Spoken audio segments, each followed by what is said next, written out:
Why do I read? I live in two worlds. One is a world of books. For me, it's books, books, books.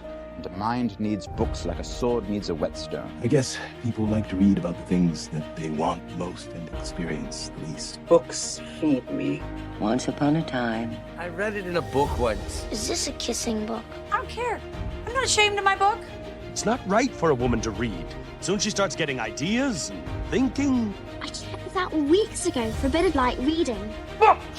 You have never interested me more. I have many leather-bound books, and my apartment smells of rich mahogany. Now, when you read, don't just consider what the author thinks. Consider what you think. I love that book. I hated that book.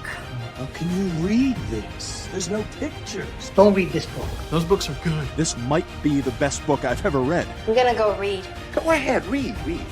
Why do I read? I read because this world is modeled after me.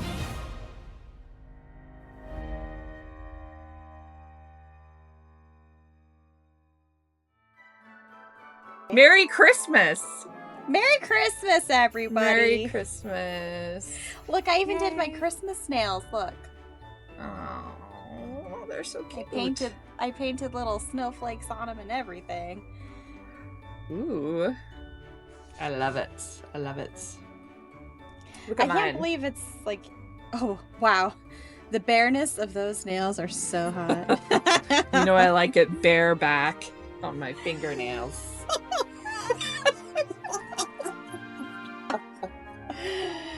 Oh, welcome everyone.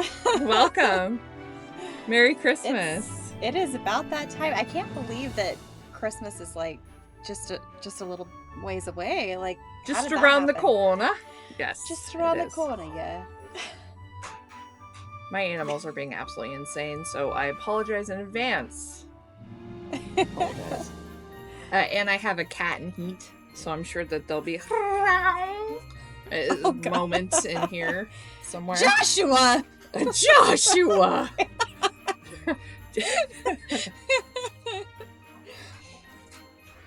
Oh my Joshua God. Martin. Which is the name of an old boss of mine. Did you know that? So we named our cat. That is random. After Jared and I's boss that we had. Was he a good boss? Met. He was a great boss. I love Josh Martin. Okay, great. Good boss. Cheers. Cheers. Cheers. And cheers to you, Bookmates. Hopefully you have your books and your wine and your drinks with you. And your eggnog. Or your spiked punch. Or your peppermint mochas. or peppermint schnapps and hot chocolate. Ooh, I like that one. That's one of my winter. Do you know I've never had peppermint schnapps? What? I'm not really a schnapps gal. Well, I'm not either, but peppermint with make like a normal cup of hot chocolate like at your house and then add like a shot of peppermint schnapps in it. I hate peppermint. What? I hate peppermint, and I'm annoyed that it's a Christmas flavor because it's already cold enough outside, and I don't need the coldness in my mouth. I want something decadent for Christmas. I've never understood why chocolate isn't the Christmas thing. Like molten chocolate. Like a nice cup of French hot chocolate. Have you seen the French hot chocolate? French? The French hot chocolate. It looks like Hershey's that's melted. That's what it looks like. It's so thick. Like, yeah.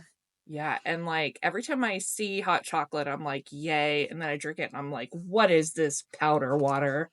I hate this. And the last thing I want to do is have peppermint chocolate or peppermint anything. Why would I want to eat mint ever as a dessert? You know, I think it's very beautiful that after 25 years of friendship, I'm still learning things about you. I never knew that. I'm not a mint person. Your aversion to peppermint. I told you. Donnie! Oh my God. Donnie! Donatello. Sorry. I mean, you did give fair warning. I did. You did give warning. Okay. So, are you ready? You ready to dive in? I am ready.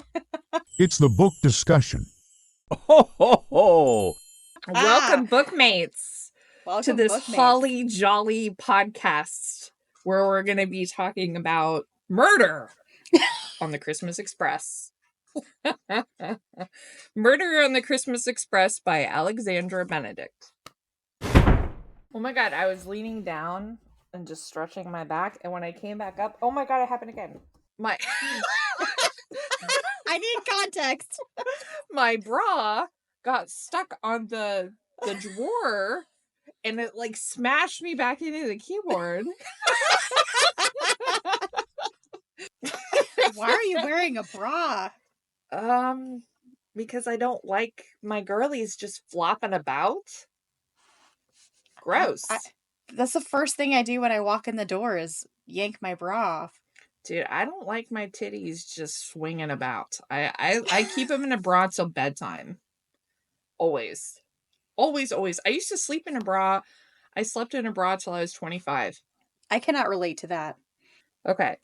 Okay, so if you've not seen it, the cover, it looks very cute and Christmassy, and like there's holly on it with the train track, and you kind of have that Agatha Christie throwback because like Murder on the Christmas Express versus like the Orient Express, and you're like, oh, fun Christmas time. Did we get fun Christmas time, Lita? Well, I would not say we got fun Christmas time, but I would say that we were kind of looking for like a dark Christmas story because it is murder after all. Right. So, I mean, I was kind of expecting something dark, and there's way darker books than this, I would say. I mean, yeah, sure. but it's also like not really marketed as a dark book. Yeah, it's more like cozy Christmassy murder mystery, like a standard murder mystery that's like, kind of like Clue, something that's like, yeah, it's murder technically, but it's a fun murder, Oh. So did you like it? No. Did you? No.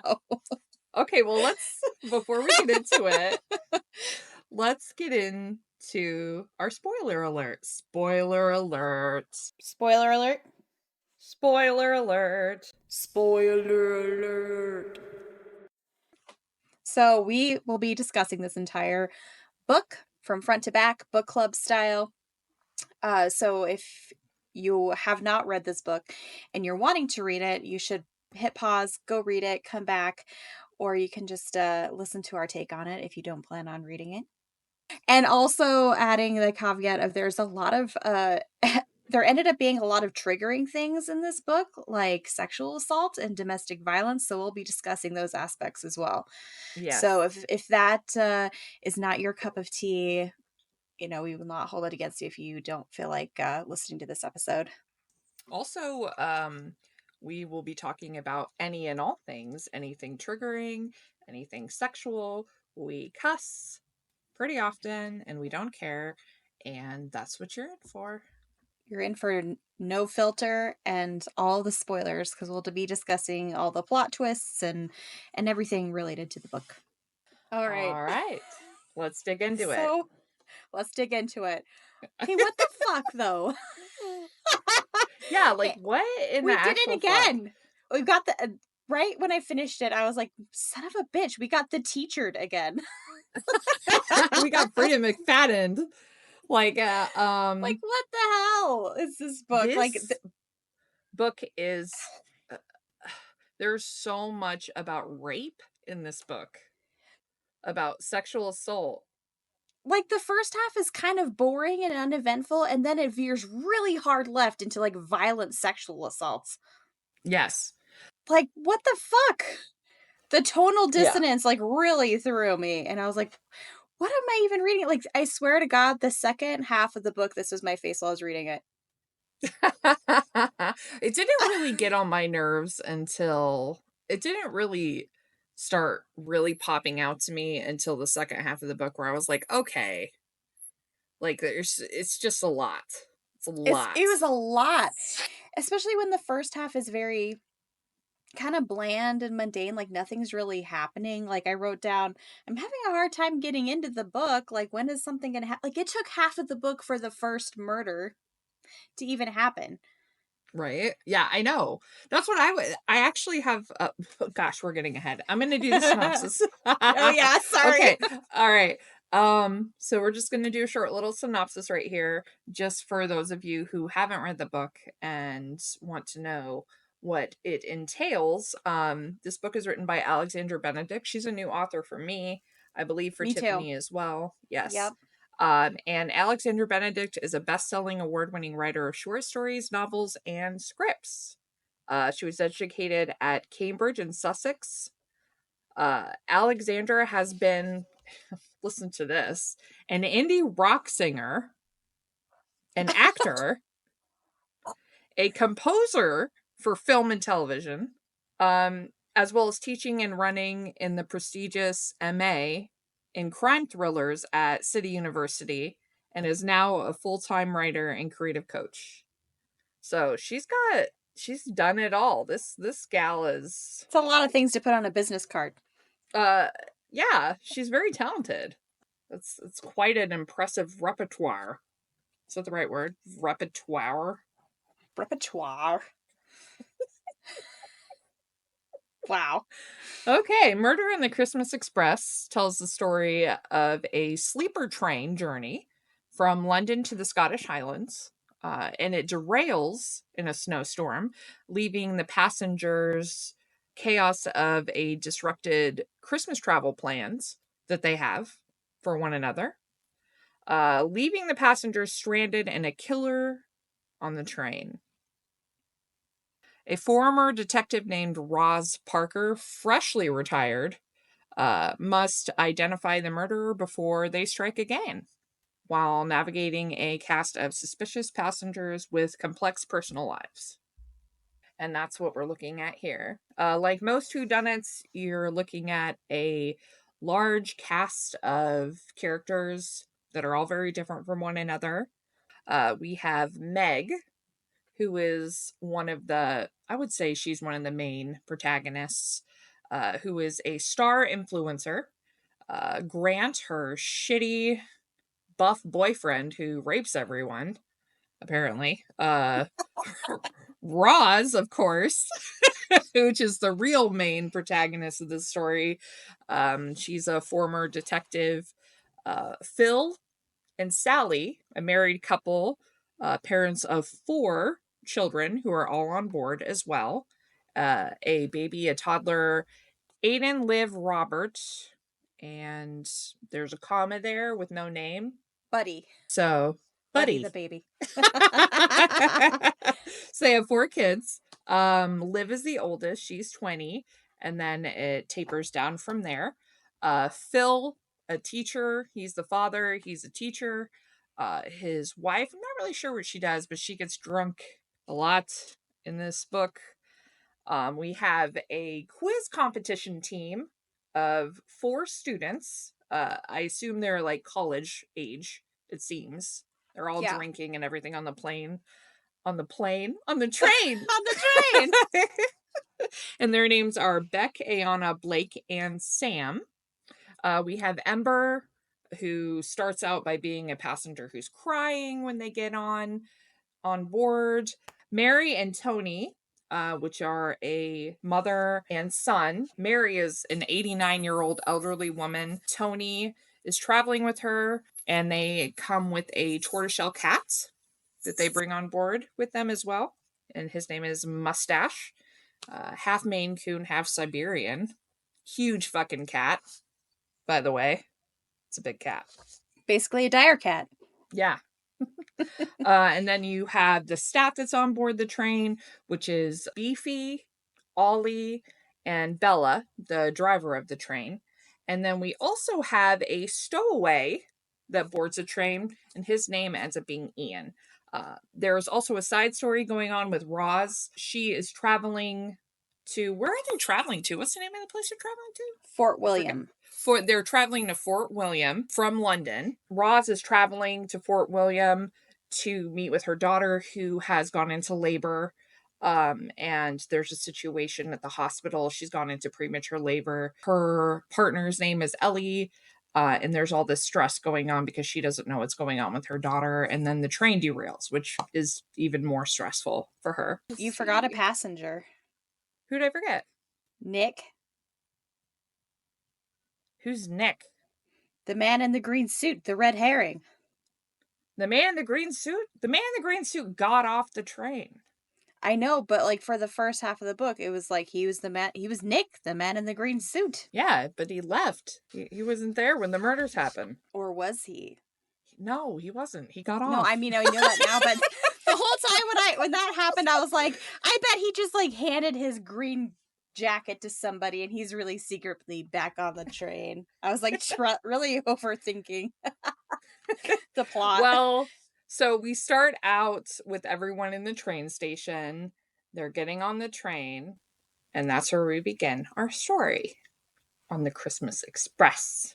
Oh, wait, I did forget a character. Craig. The mysterious, attractive man who works for the Crown Protection Service. CPS. CPS stands for Crown Prosecution Service. So he works for the Crown. He works for the Crown. Well done. By the way, it's not called the Christmas Express, the train. Yeah, it's not. It's not called that in the book. Just because it happens at Christmas time. Like it's Christmas Eve when this journey happens. Yes. Happens on Christmas Eve. That's pretty much it. That's it. That's the Christmas part. You know, at one point I wrote down, this should be called Murder on the Subplot Express. Because there was so many random side stories that like did not matter or contribute to the main plot. Like we had the Heather Ellie baby delivery subplot, the who is the father of Roz's baby, because throughout the book we hear a lot of Roz talk about when she was brutally raped as a 20-year-old. And you don't find out until the second half of the book that she was already pregnant when the rape happened. So you're also like wondering about that. Oh, before we get started, do you want to hear my drinking game for this book? Yes. My drinking game for this book became drink every time we hear Ben Doran or see Ben Doran. Every other page, I swear. Ben Doran. If you don't know what Ben Doran, it's a mountain, a very well-known mountain in Scotland. And it's referenced on every other page, it felt. Oh my gosh. There's so many references to Scottish things. We'll get into that. You know what I noted a lot? Like, why is Kate Bush mentioned so much in this book? Yeah. Right? Obviously, the author must really be a fan, but even in the beginning, and this is, again, just the tonal dissonance of the book, because even in the intro, you have, like, here are some fun games to read or play while we read the book. Here's the pub quiz game and the anagram game. So it just, like, leads you into it thinking, like, oh, this is going to be a fun book that I'm going to pay attention to fun little clues on, not, like, what it ended up being. Jesus. Yeah, it goes into great detail about premature birth, several rapes of women. It's a very large theme in the book. Yeah. Most of the book you're in Roz. It's R-O-Z, Roz's head. You're in, and she's constantly thinking about this rape that happened to her when she was in like her college years. Yeah, she was 20 years old. Yes. And then she had a premature birth. And then her daughter is just gone into labor 6 weeks early while she's on the train trying to get there to her, because her daughter lives in near Fort William. So there's all this like trauma coming up from the fact that her daughter, PTSD coming up from that. And she's constantly thinking about her premature delivery, and it was a C-section, and there's just, there's a lot of graphic visual descriptions of rape and premature labor and just stuff that's a little uncomfortable. Yeah. Or could be for some people. Yeah. Well, and you're just not really expecting it at all because like I said, the first half is just so easy go and easy peasy. Let's just play a fun club quiz game. And even the games that are listed at the beginning of the book to kind of like fun things to look out for before you'll be like emotionally like traumatized by all this trauma stuff. Like we're gonna take a hard right into just like brutal sexual assaults theme. Oh yeah, big theme. Like the whole second half of the book just becomes all about that, and you're like, holy shit! Like I feel like I just picked up a completely different book. It really takes you off guard. It really does. And not that like that's a bad thing to write about those things, because obviously women experience that all the time, and it can be important to tell those stories. Absolutely. It just did not match the tone of the first half of the book, and in no way prepared you for what you were kind of walking into, as far as like there are no trigger warnings at all. And it starts in the prologue. I have a reference for the prologue. It starts right off the bat with these dark themes. Not this time. Not after what he'd whispered to her when she was on that table. People would ask why she hadn't spoken up before or left him. Those people were lucky because they'd never been abused. They didn't understand that after being starved of love, you longed for stale breadcrumbs. Starts out immediately in the prologue.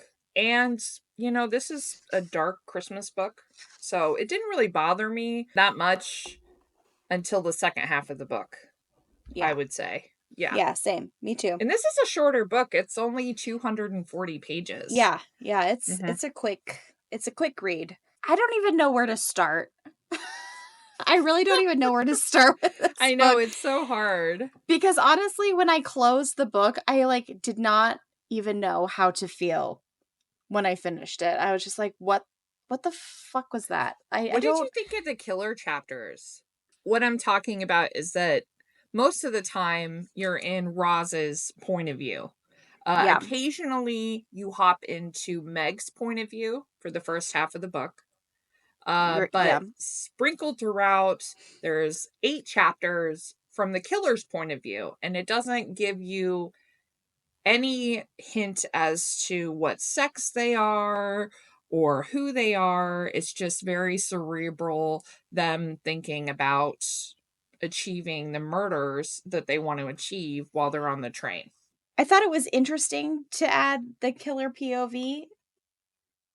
I feel like it gave some of it away for me, actually. Like, I guessed super early who it was, and then it made the bait and switch really, really annoying to me. What do you mean? Like the twist ending, because I almost felt like they revealed too much. Basically what happens at the beginning is this sleeper train going to the Highlands is the only train running. All the other trains have been canceled because of the weather. But for some reason, this train is going to continue up to Fort William. It's only going to make one stop before Fort William. And all the other stops have been canceled on this route. They're just going to go right through to the end. It's an overnight train. That's why it's called the sleeper train. And people rent out cabins. They can go to the bar and drink and hang out and go to sleep in their sleeper cars. And that's kind of like where we start off, is in this cabin where everyone is just hanging out and there's a bar there. And that's kind of where you start to get to know all of these characters. It's a late night train, so everybody starts drinking, they get too drunk, there's a lot of things going on here. They start partying, they do a conga line. Weird. Some of this stuff, and that there's these like group of like quiz college students that are very obnoxious. And I would tell I would be that was the only point in the book where I was like, I got you, Grant. I gotcha. Because they were like, let's have a trivia contest with but everyone. No, but they weren't. That was Roz's idea. That was actually one of my first notes. I'm like, Roz with the quiz suggestion to get seats for Mary and Tony is so weird and cringy. Who would do that? That's so awkward. So Yeah, what it's is so awkward. So what happens is like the students are just there and they're quizzing each other because they're all trying to get on this like reality game show about smart people. And there are not enough seats in the club car, just the way that everybody is spread out. And Mary and Tony, the guy with the elderly mother, they didn't have tickets for these seats or whatever. They don't have first class tickets. They're like in coach, basically. So when they come in to get out of the cold and Roz sees that they don't have anywhere to sit, she's like, "Oh, well, there's plenty of room if we all just like rearrange ourselves. Attention, everyone! We are now going to do this quiz thing with everybody on board and separate yourselves into I don't know. It just felt so awkward and weird. Like who? That was the only, but that was the only time where I was like, I'm with Grant. Because Grant was like, I don't want to play trivia with you in a hot railway car on Christmas Eve. I just want to sit here and drink and go to bed. Right? Like I'm here on a holiday with my girlfriend. Like I don't need to be playing like trivia with a bunch of strangers on a train. And then everyone's like, well, okay, let's play trivia. What? And it's like insanely hard trivia. I didn't know any of them. Any of the questions. No. I did know one of them or one or two, but then they didn't answer those questions until the little thing at the end. Like, here are the unanswered questions from the quiz. Oh, I didn't read that. I was so annoyed by the end. I was like, I don't even care. I did read the acknowledgements just because I wanted to see, I wanted to know a little more about the author. Mainly, the first question I had was, where is she from? Is she from the UK or is she from the United States? But she is from the UK. Yeah, well, you can kind of tell with the writing and then just like some of the phrases that are used, and obviously it's set in the UK. So, but here's the thing about the phrasing, though. Like, I thought the phrases, some of them were super cringy. Like some of the stuff, it was so forced. It felt.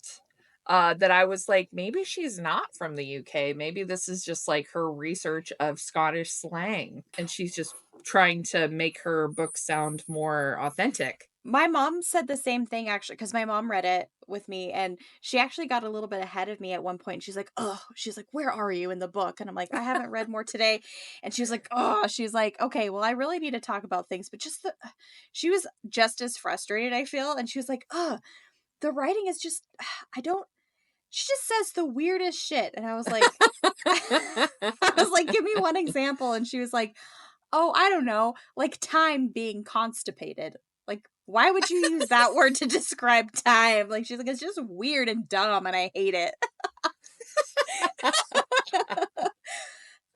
I would say by page 100, I had narrowed down my guesses to one of the three, Liv, Ember, or Sally. Those were like the three where I was like, okay. Those are mine too. Yeah, because I was like, okay, Phil and Craig and Grant, they're obviously the red herring. Yeah. It's not any of those people. It's not going to be obvious. So it's going to be who you most medium suspect. Do you want to hear what I wrote down? Yes. And it was around that 100-page mark, a little bit halfway through. I said, it's never who you most suspect, and it's never who you least expect. Therefore, I know the killer to be the person I most medium suspect, Ember. Oh, you said Ember. I actually thought it was Liv. And the reason I thought that it was Liv was because I thought that the author was trying to downplay how obsessed Liv was with Meg.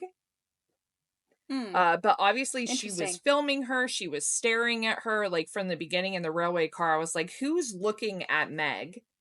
And it was Liv was always like, oh my gosh, I can't believe she's on this train with us. Like, and I was like, well, maybe she's obsessed with Meg. I mean, of course we don't find out till later that the killer is actually wanting to kill Grant and not Meg.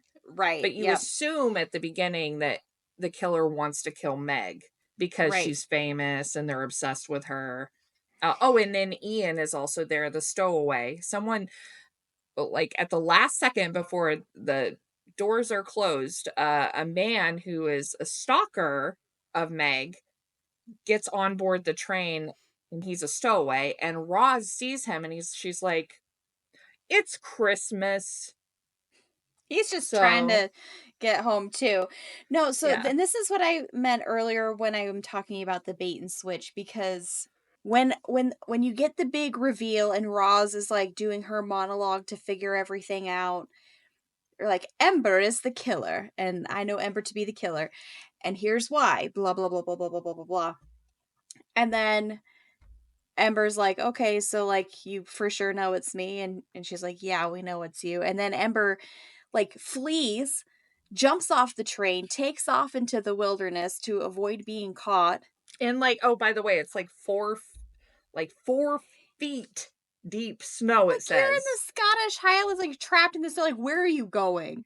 I think she wanted to die. Well, that's exactly so like, I would rather just like go out and like take me out to pasture instead of like going to jail for this double murder, because Meg and Grant and Beck, so there's 3 deaths on the train. And so she takes off, and then after all of that, then we do the killer monologue all over again with a different killer. Like, I know that you did it, Liv, and here's how I know. I'm like, what? Yeah. Well, at first I was like, so stupid. This seems too easy. Like, we have quite a ways to go here. And then she takes Liv outside to talk to her, and I was like, oh, okay, here we go. Like, something is weird about this. Like, I didn't understand that. We're getting a little ahead though, so let's go back. We are getting ahead. The people that die on this train, Meg is the first to die. All right. She is, after the train derails, goes off the tracks, it crashes into the snow. Meg is found in her room with the door locked, dead on the floor. There's signs of a struggle on her body. Of course, the room's in shambles because of the derailment. Mm-hmm. But she has scratches on her neck from trying to like pry hands off of her neck, and she's dead. Soon after, Grant, who everyone thought killed Meg, because her boyfriend Grant and Meg got into an altercation before Meg was killed. So of course, everybody thinks that it's Grant. He disappeared shortly afterwards, so they think that it's him. They put him into a room by himself that's guarded by Beefy, who is a staff member. And then shortly thereafter, he dies in the room with the door locked. From the inside again. From the inside again. And it ends up that he was poisoned. He's highly allergic to peanuts, and somebody put peanuts into the tray of food that they brought him, which we find out later was in, well, we think that it was in the bottle of champagne, and it wasn't. We'll get into that later. And then after that, we find Beck, one of the quiz students that Roz calls Quizlings. Cute, by the way. We find her dead in her room with her door locked, with a pair of scissors sticking out of her neck. She was killed. She was stabbed through the neck with a pair of scissors. Obviously, it wasn't Grant, right? Because he's dead. Those are the only murders that happen on the train, and they happen pretty quickly. One right after. I feel once they happen. Yeah, once they happen, they just like boom, boom, boom, and then it's like, well, who did it? Yeah, and there's only so many people it could be.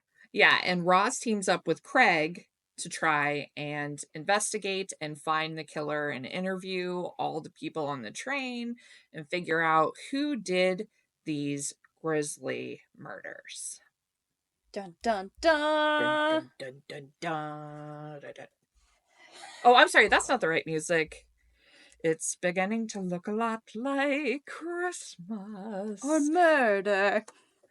Death in every door.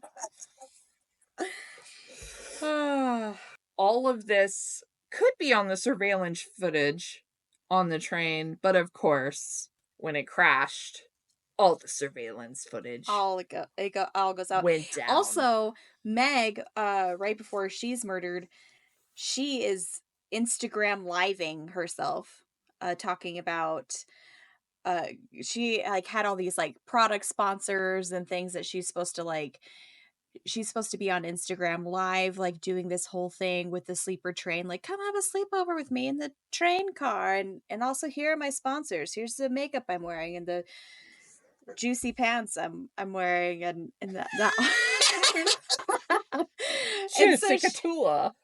so she's like gone on like the whole leading up to it, she's like online, and then she locks herself in her room, and then she's starting to tell people the truth about Grant and their relationship, and you supposedly think she's going to kind of reveal his abusive nature. And then that's when she stops and she's like, oh, Grant, it's and then the train derails. So like all that was happening on the Instagram live that moment. And right before it reveals who was about to attack her, she accidentally turns off the button. Yeah, because the train crashes and it all goes black. From the very beginning, when she says like, Grant, oh, it's, and I was like, oh, well, that's obviously not Grant who walked into their room, because it's obviously not going to be Grant. Well, after she says Grant, she said, oh, wait, it's you. Yeah, she's like, oh, it's, and then it's like, oh, it's, and then it stops. So I was like, okay, it's trying to make us think that it's Grant, but it's clearly not. But right. I actually thought that, and another thing that I wrote down when I said I think that it's Ember, because every time we get the killer's POV, I think this more, because it seems like her personality. Because Ember is always just kind of like moody, cryy, like, and she keeps to herself, and the fact that she like never takes her jacket off, like she's wearing the red parka through the entire thing, and it's something that Roz notes. So she just is very like protective of herself and just feels very jumpy. And so it's like, to me, the killer chapters almost made it more obvious that it was Ember to me. Except it wasn't Ember. So this is what I mean with the bait and switch, because it's written to make you think that it's Ember too. So like if you reread it, I don't know if you would look at those chapters and think, because here's the other thing. It does not end up being Ember, but she actually, and all the killer chapters are from her perspective, because she got on the train with the intention to kill him. Right, yes. And she changed her mind at the last minute. But after all of this has happened, at one of the one stop that they have and people deboarded the train, Grant rapes Liv in the train station. Yeah, and okay, and also, just like, so everyone is aware, Ember was raped, and that's why she never takes her jackets off and is so traumatized and crying all the time. But she was also raped by Grant. She was raped at a completely different time. Yeah, like they had met organically, and they had gone out on several dates, and she didn't want to put out when he wanted her to, and she said no, and then he raped her pretty brutally. And gets away with it. So, and it ruined her life, and so she's just been stewing over it. So she goes on the train with the intention of murdering him. Right. But she does not. But she doesn't. So so what happens is that Grant on the train rapes Liv, and then she kills him. And by the way, just so everybody really understands how ridiculous this is, Meg was not killed by anyone. Meg was killed by her eye drops. Her eye drops. Her eye drops, which she got for being an influencer, killed her. And they're all natural. But you know what one of those all natural ingredients are? Belladonna. Nightshade. Oh, and guess what? I wrote that so hard. Around putting deadly nightshade and eye drops. Like, what? Well, because Because apparently the eye drops are basically supposed to dilate your pupils a little bit, so you kind of look like you have bigger eyes. Like, oh, that's a great idea. Let's dilate your pupils on purpose. But like, I wrote to accidental death by nightshade. Eye roll. Oh, and also potatoes and tomatoes are nightshades too, because obviously we all know that. Common knowledge. No. And then at one point in the book, this is my hold on. I have a note for this. This is my note that I wrote when I was reading this, because I literally could not stop laughing when this was when this was revealed. Like the sequence of events into which Roz figures out that Meg has been poisoned by her eye drops. This is like, okay, this is what my note was. The whole Belladonna Nightshade thing is so far-fetched and ridiculous, and her figuring it out is so unrealistic. She hears the word atropos said by someone and literally goes, this is how it happens in the book. She literally goes, wait a minute. Atropos, the Greek faith that cuts the thread of life. Atropa. I saw that word somewhere in Meg's room. On her eye drop bottle. It says beautiful woman on it. Like the word belladonna, which means beautiful woman. This company obviously uses a deadly herb in their eye drops. Deadly nightshade. Poison. She poisoned herself by accident. That's it. We cracked the code. It all fits.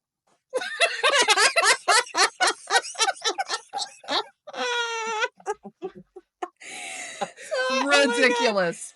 Ridiculous. Stupid. And earlier in the book, it made a mention of her like being she wasn't able to eat potatoes and tomatoes, which are supposedly nightshades too, because don't we all know that? And so I wrote like, she accidentally OD'd on nightshade eye drops. Stupid. Okay, so on page 197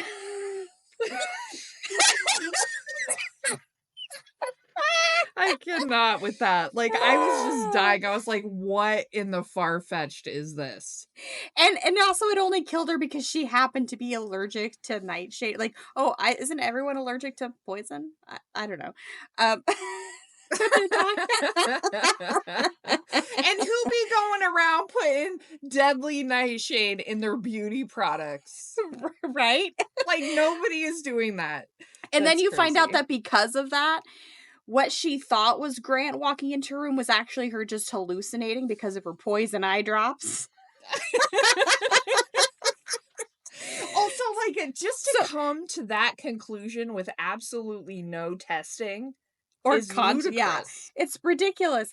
And so on page 197, she's saying, toxic levels can lead to respiratory failure, delusions, and hallucinations. Such as imagining Grant coming through a locked door, Craig said. So Meg's death was an accident? I think so. She tried to open her eyes so wide she died. Okay, that is an actual line in the book. She tried to open her eyes so wide she died because of the eye drops. Oh my god, I have I didn't save this for the quotes because I just want to like know out just how random some of the things that are written in this book. On page 50, and she's just meeting Craig for the first time, which like she's crushing on Craig, okay? She's crushing on Craig pretty hard. Yeah, page 50. His accent was patterned with paisley, therefore becoming 33% more attractive to Roz. 33% is the most exact weird number. And also, what is a paisley accent? Like, what does that even mean? What is that? Oh, he had a paisley accent. What does that mean?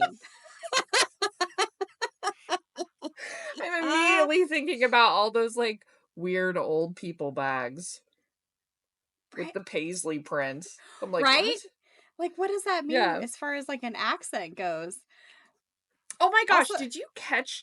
There was one point where Meg starts talking about how she is a witch And she's like from a family of witches? That was on my list of subplot, like Murder on the Subplot Express. What the like, hell was that? It was like 2 seconds. Oh, well, if I could only tap into the witch in me. What? And then she died. It's like my mother always said with her palm reading and things like that I only had to open myself up to it and I would have my natural, supernatural gifts. Like, what? It was such a random thing to shoehorn in there. Like, and it had nothing to do with anything, and it was never mentioned again. No. No. Is that just like to illustrate how everyone in Scotland is like mildly woo-woo-y when it comes to stuff like that? I don't know. I don't know. I don't know if she was planning on going somewhere with that and just didn't. I felt that oh my god, every single character in this book didn't make sense and acted contradictory to the character that she had established them to be. Did you feel that way? I don't understand what you mean. Okay. I have an entire page of this. Okay, so like, for example, Roz's entire personality and her inner monologue don't match. Like, there's this very weird juxtaposition that feels so opposite. Like, on one hand, she's like this, she's a veteran cop, no nonsense, like fuck around and find out. But she's also like a jumpy mess plagued by trauma that consumes her every thought on the train. Right. But and this was 30 years ago. And I get that like her daughter going through all this stuff is like bringing some things up for her. But like, you're telling me that she's like a 25, 30 year veteran on the force, on the police force, and hasn't been triggered by something in the course of her career. Like, I don't know. It just like felt so off. And it didn't feel like it matched. And also, she kind of takes charge of the murder investigation, like when obviously there's a killer on the loose and she's trying to organize everybody. Like, we have to stay together. I need to talk to people. Like, I need to do. And then Beck, the bitchy college student, just makes a like comment and scares her off the case. And she's like, I'm just going to go into my room and pull the covers over my head because I'm pointless. What? I'm sorry. Yeah, it's very confusing. I thought the whole book was just, I don't know. Like, there was a couple things I knew for sure. One of them was like, okay, Grant's obviously a turd. Like, you find out really quick in the train station before you even get on the train that Grant's a turd. You're like, okay, he's obviously a red herring. He's gonna die probably. Yeah, is what I'm thinking. Like, okay, he's gonna die for sure. And that's pretty much all you know. You know that the killer is not Roz, and that's probably not Grant. There's also this like weird undertone of a relationship between Phil, who is the husband of Sally, and they have the 4 kids on the train. But he's also a teacher, and he taught Meg when she was 17. And there's this weird moment between the two of them where like they meet in the train car and they're like, oh, Meg. And she's like, oh, Phil. And she was like, I remember your skin was so, or whatever. So like, obviously they have. Yeah, that was one of my first notes. They had some kind of relationship, which obviously Phil and Sally's oldest child is 20 and Meg is like 25. Yeah. So they would have had to have had some kind of relationship. So for a while, I thought maybe that was another reason that I suspected Liv. Because I was like, okay, well, maybe Liv is angry that Meg got in between her parents' marriage and has caused some problems. And her mom is like a drinker and all this stuff. That's a really good observation. I did not think that. One of my earlier notes was I forget which page it was on, but it said Phil looked at Meg with fear, and I was like, oh, they definitely hooked up.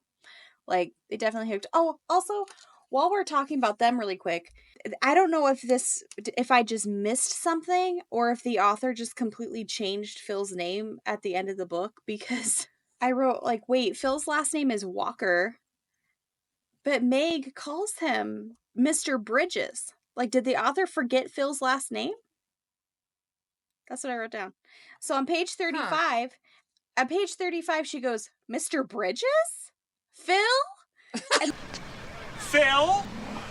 Hey, Phil? Phil? And then they and then they talk, and that's kind of like how they do that. And then later, after the murders have happened on page 150, and Roz is interviewing him, he identifies himself as Philip Randolph Walker. I caught a mistake too. I caught one too. When Roz was interviewing, and I made note of this because it's something that stood out to me. Roz was interviewing everyone in the train car. And do you remember when they were doing the conga? And so what happened was everybody was doing a conga. Weird. And Meg was like, I'm not doing a conga because I'm not feeling well. And we find out later that it was because of the deadly nightshade in her eye drops that she wasn't feeling well. But at the time, I thought that she had been drugged. Yeah, like, I did in that. her I drink. thought so too. Yeah. But she was acting as though she was drugged. Anyway, she wasn't taking part in the conga line. She was really starting to get angry at Grant because he was being very flirtatious with the girls. And, you know, there were those college age people on the train.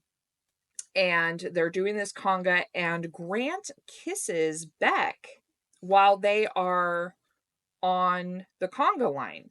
Is it And Beck that's that he what kisses? Yes. He kisses Beck, and I went back. No, let me finish. I went back and reread it, and like he kisses Beck. And everybody's like, whoa, that's weird because they were arguing so much. That's why right, I noted yeah. it. Yes. And then later, when Roz is interviewing everyone in the train, they say that it was Ayana that he kissed in the conga line. And Ayana was like, yeah, I don't know what she was mad about and why she was like yelling at me, but she wasn't yelling at Ayana. She was yelling at Beck. And everybody was like, yeah. And I was like, wait a minute. This is the wrong character. Like, is this kind of like, what's the point of this in the story? And then I go back and read later, and there's another time that they mention Ayana and Grant kissing in the conga line. So it had to have been a mistake in the writing.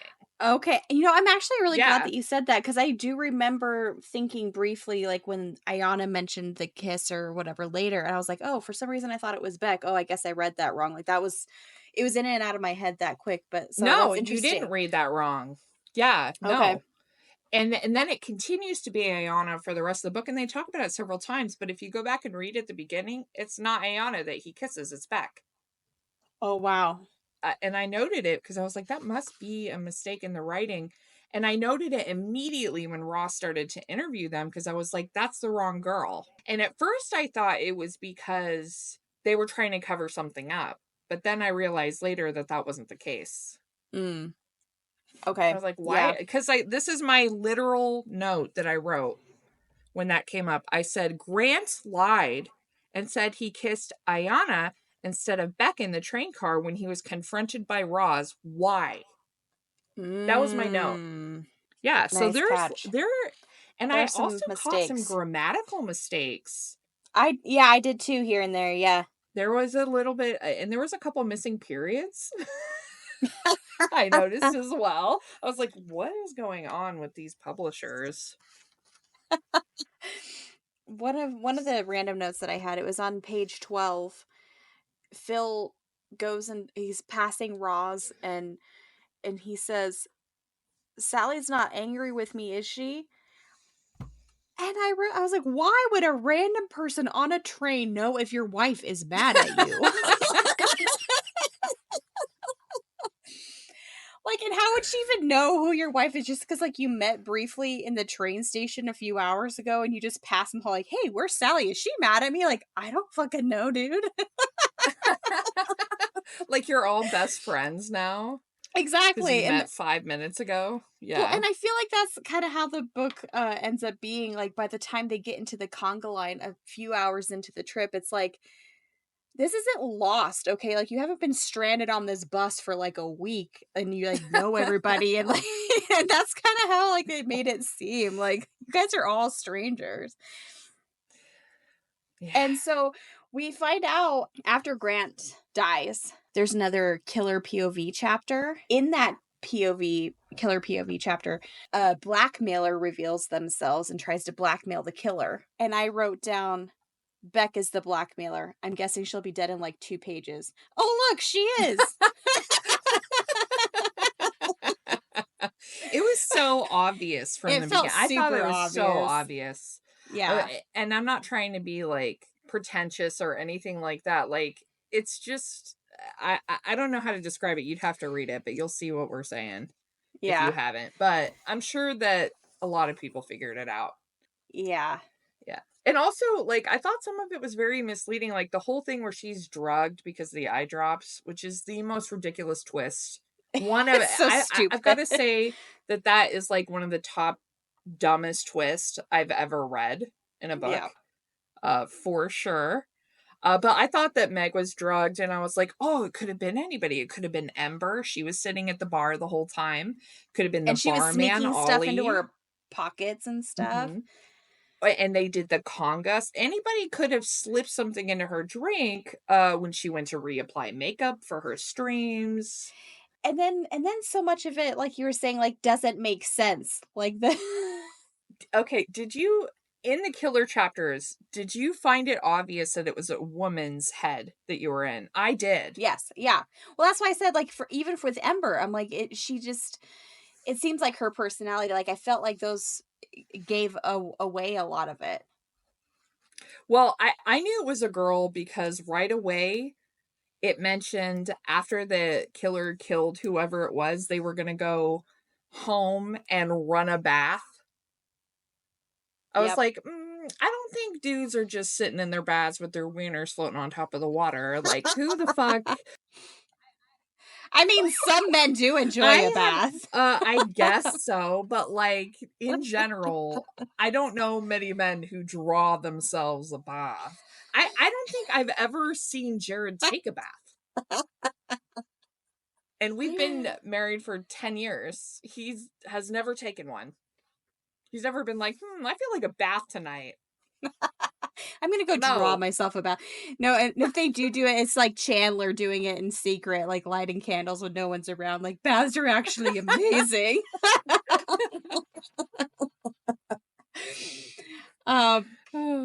This is what I wrote. This is my note. They'd run a bath. Dudes don't take a ton of baths. Girl killer? Girl killer. So early on, like in the first page or whatever, one of my first notes was I said the killer drinks a cappuccino and bought a book.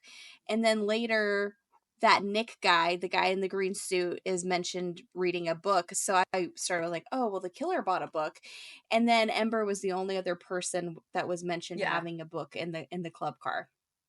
Yeah, and she was reading Murder on the Orient Express. Why would you read that when you're on a train?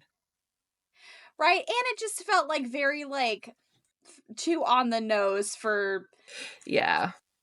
The book we're currently reading is called Murder on the Christmas Express, and the character is reading Murder on the Orient Express. Like, come on.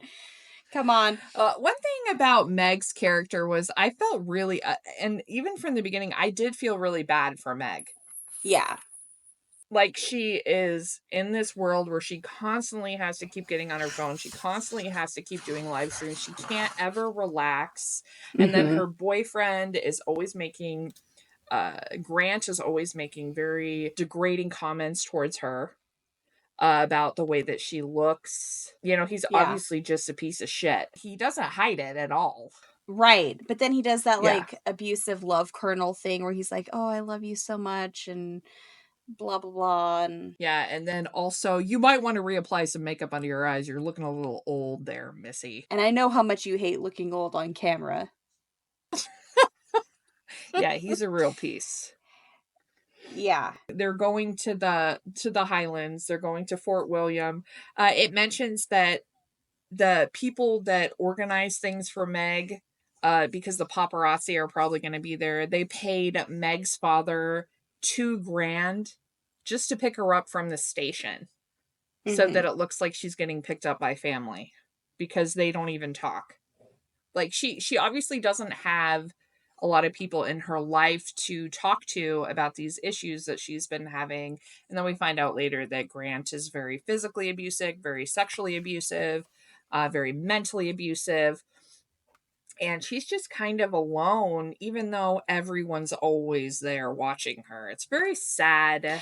Yeah. It's a very sad existence. Yeah, and it's probably pretty accurate to how some people feel in that kind of industry. I felt bad for Meg the whole time.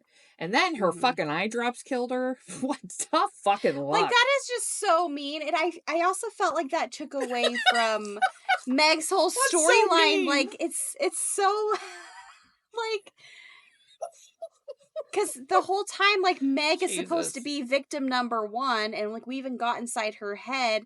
And it also, okay, just like in The Teacher, it's a bit emotionally manipulative and kind of almost I wouldn't go as far as unreliable narrator, but it obviously, like, she's set up to be the first victim, and then she doesn't really end up being a victim at all other than her own vanity. Like, that just feels so I didn't like that. Like, she's dead and it's her own fault. Like, I really hated that. Yeah, I think the person in this book that's treated the best is probably Mary, the old lady.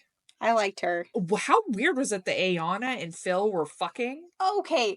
At the end? Okay, I was just about to get on that because, okay, yeah. So you're telling me that Phil decides to have sex with Ayanna, a student, in his children's room on the train, where him or his wife or his children could walk in at any moment, which Liv did. That's exactly what happened. Like, you're telling me he did that? Like, I'm just gonna go to my child's room to have sex with another child? No, that did not happen. I know, it's just very... That did not happen. I felt like that was an unnecessary additive. It's like, okay, so it's like they wanted to have Ayanna... It's like she wanted to also have Ayanna being abused. So that, I don't know. That's what I mean. Like, every girl on this train is being abused. Now, she's not a child, though. She's college age. I mean, she's college age. Okay, but listen to this, too. It's like, at the beginning, and every interaction we kind of see of Ayanna, she's very meek, and she's always getting bullied by Beck, and she can't stand up for herself. And now she's just like the train slut, and she's just like banging her teacher, but also that she hooked up with Grant too. Yeah, they were making out. They were snogging in the hallway. Like, I'm like, so Ayanna's just like getting with everybody on the train that she can. Like, no, that did not happen. Liv, her mother is basically not mentally there because she has been completely wrecked by her husband, who just keeps knocking her up with babies and sleeping with all the other children that he runs into. Okay, he had an affair with Meg when she was 17, and he was obviously a teacher at that time, so he's older.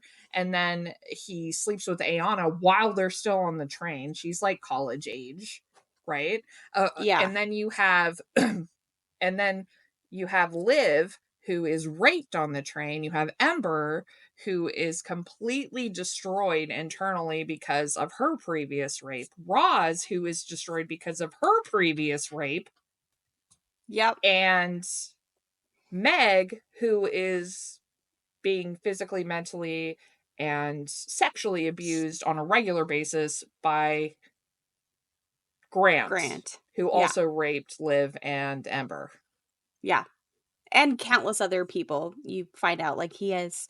Those are your female characters. It just like The Teacher, it's like every plot twist is like, oh, she was violently raped. Oh, she was violently raped. Oh, she was violently raped. And also, like, teachers taking advantage of their children. I don't know. Like, there was a lot of little things sprinkled in there connected to Roz's detective career.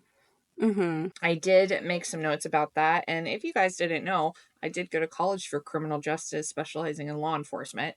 You did. And so I kind of picked up on some of that stuff and I wrote it down. I wrote some stuff to go along with it on page 134. When Roz wanted to keep all the witness accounts of the events between Grant and Meg separated so that she could interview each person individually on their viewpoint of what happened when they were fighting. And this was before Meg goes off to her room and dies because she wasn't murdered. Ross cites Sir Frederick Bartlett's theory of reconstructive memory. Yes, I liked that. Yes. And if you guys don't know what that is, reconstructive memory and witness testimony, the description of that was extremely confusing, but it's actually pretty simple to explain, so I wrote it down. Sir Frederick Bartlett's theory of reconstructive memory is the idea that memories are not exact copies of past events, but are instead reconstructed in our minds and altered each time that they are recalled. And this is commonly used in law enforcement while interviewing witnesses. And this is why they separate people when they're interviewing them about their accounts of events. Bartlett's theory is based on the idea that memory is influenced by a number of factors, including schemas, which are mental frameworks that help people interpret and organize new information. Schemas are based on past experiences and reactions and can help people understand things without having to learn them from scratch. Personal biases, which are people's own emotions, beliefs, and motivations that can influence how they recall events. Cultural and social factors. Memories can be influenced by cultural attitudes and social interactions with other people. But it was the way that she wrote about it was very It was long-winded. Yeah. And she used like metaphors to describe it. The paint in the tray metaphor, like you put this color and then they all swirl together. It's like, or you could just say like memory can be kind of subjective and also easily tampered with. When other people say something, then your memory is unreliable. And I've watched so many like true crime documentaries where things like that have happened and people are convinced of this one thing that they remember and then it ends up not being true, or they misremembered it, or, you know, and how unreliable your memory can be. Or they even reimagine their memory and add things in there that they want to be there, not because they're trying to lie, but because that's what your brain does. Because your brain tries to fill gaps. So you're like, oh, yeah, well, it's trying to help the investigation. Yeah. So it tries to piece everything together like a puzzle. And it can be easily influenced by other people's input. So you're like, oh, I saw him with a purple sweater. You're like, your brain can like just picture it with a purple sweater. Like, oh yeah, I saw the purple sweater too. And yeah. Yeah. And that's much easier way to explain it. Yeah. It was very weird. Another thing that I really enjoyed that she talked about that I really want to make is the whiskey tablet. Oh, yeah, me too. Yeah, she talks about this whiskey. It's called a whiskey tablet, which is a sweet that resembles fudge in the UK. It's a Scottish whiskey tablet, which is drier than your typical fudge. And the recipe for that is at the end of the book. And I really want to make it. But she's constantly talking about this whiskey tablet and she's sharing it with people and her daughter wants it and she's in labor and fudge-like dessert that I've never even heard of. Like, I really want to try making it. Me too. I had actually low-key wanted to make it before tonight and like eat it while we did the podcast. I just did not have time to do that. I thought about getting eggnog, but then I remembered I hate eggnog. So there's that. I'm lactose intolerant, so I can't have eggnog. But I did get a holiday nog that is based in almond milk. How are you? I have seen you eat ice cream a million times. And how am I just learning you're lactose intolerant? Is this like a new thing? No. So like, okay, and this is I'm so selectively what do you get, the poos? lactose. Only if I have milk. Like eggs don't bother me. Cheese only bothers me if I eat like a ridiculous amount of it. But I don't know if it's like the pasteurization or lack thereof. I don't know, but like actual milk, like even a tablespoon. I'm not sure I've ever even heard you fart. And I've known you like most of my life. I've never farted once in my whole life. She's such a lady. I mean, like, you've never had a stinky fart or a loud one anywhere near me. Well, it's true. You're just like, what? You know, it's like that South Park episode. One day, all those farts you're keeping inside are just going to make you spontaneously combust and you're going to explode. No, I just like do the Barney where I just like go out on the balcony. Do they leak out?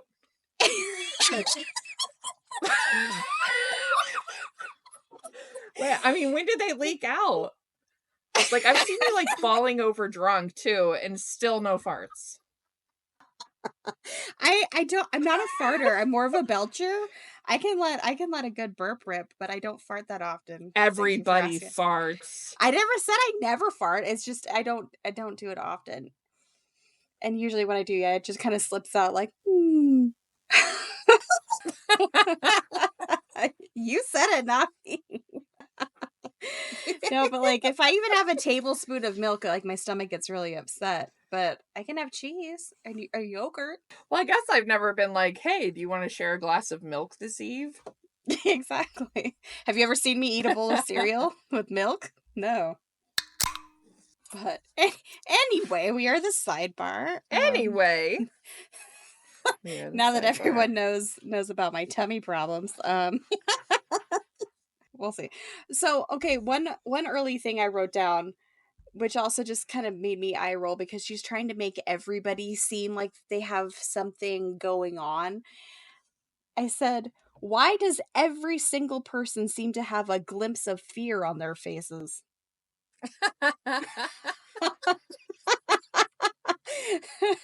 All the like every How other do you page have and a glimpse of fear? But like every time a new character was introduced, Roz was like, "Oh, he looked at her, and a glimpse of fear washed over their face." Like like so many, so many times. You know, for a second, I actually wondered if the driver was the killer, Bella. Because early on in the book, I was suspicious of the driver because it is said that this train should have been canceled, but the driver insisted that we go, and that it was fine. She's just an idiot. No, she's just an idiot. She's just an idiot. And that was like kind of one of those misdirection things to kind of. And if you want to know how the train was derailed, she hit a fucking tree. Well, a tree had fallen on the tracks. Right, she hit a tree, and the train was like, bah! Well, to be fair, anybody, no matter who was driving that train, like, and even later, she's like, "It's not my fault. It was a tree. It wasn't my fault." One of the theories that I started to develop, this was before the Meg extravaganza. I thought that it could possibly also be a member of staff, only because every person that was dead was behind a locked door. So I was like, who has a key to lock all these doors? Once people are dead inside of them, it must be a member of staff. And so and at first I thought it was Ollie, because I was like, maybe Ollie drugged Meg because he was the bartender. Mm-hmm. You know, and she drank it and she got all woozy. And then anyway, that part of it still is a little hazy to me. I understand why Grant died in the locked room, but I still don't understand how Beck ended up in a locked room. Right? I thought that exact same thing. Like, I feel like they didn't really explain the lock room thing, but some of the cabins did have adjoining cabins. So I guess you could argue that but they had to break open. Phil broke open the door to Beck's room. So who locked that door? Yeah, I feel like they never explained that. Yeah, they plot didn't. hole. Plot hole. Another. We found another. I will say that one of the very few things that I had to give it props for that was missing, like from the teacher, for example, I wrote page 97, nice touch, bringing the prologue full circle to the exact moment. I do like it when a book does that, because if you've listened to our episode on The Teacher, you know that we pretty much dissected the prologue and proved that it was impossible based on what was written. Whereas this one, it brings the exact paragraph to the exact moment, full circle to the moment. And I was like, thank you. That is how you're supposed to do that. So the prologue is from Meg's point of view right before she dies. Yeah, leading right up to her death, or what you think is her murder. So I liked that when it got to that point. So you know pretty much going into it that she's going to die. Yep. Oh, I have a list that I made of unknown words and phrases that I didn't know, that are obviously related to the UK or Scotland. And I wrote them down. In this book, they say out with instead of outside. When they're referring to like going outside, they say out with. And I was like, that I like. I like out with. Out with. It's very dramatic sounding. Out with you. It was like one. Go forth out with. Go out with and smoke that cigar. Henceforth you shall go out with.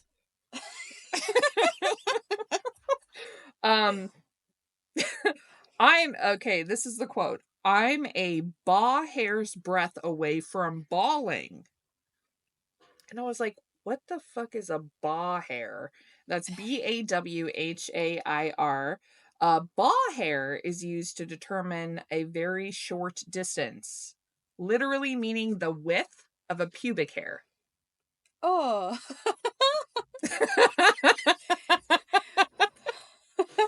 So specific to a hair, not just like a hair's breadth away, because like that's a common phrase. If we're translating this, that means I'm a pubic hair breath away from bawling. Got me by the short and curlies.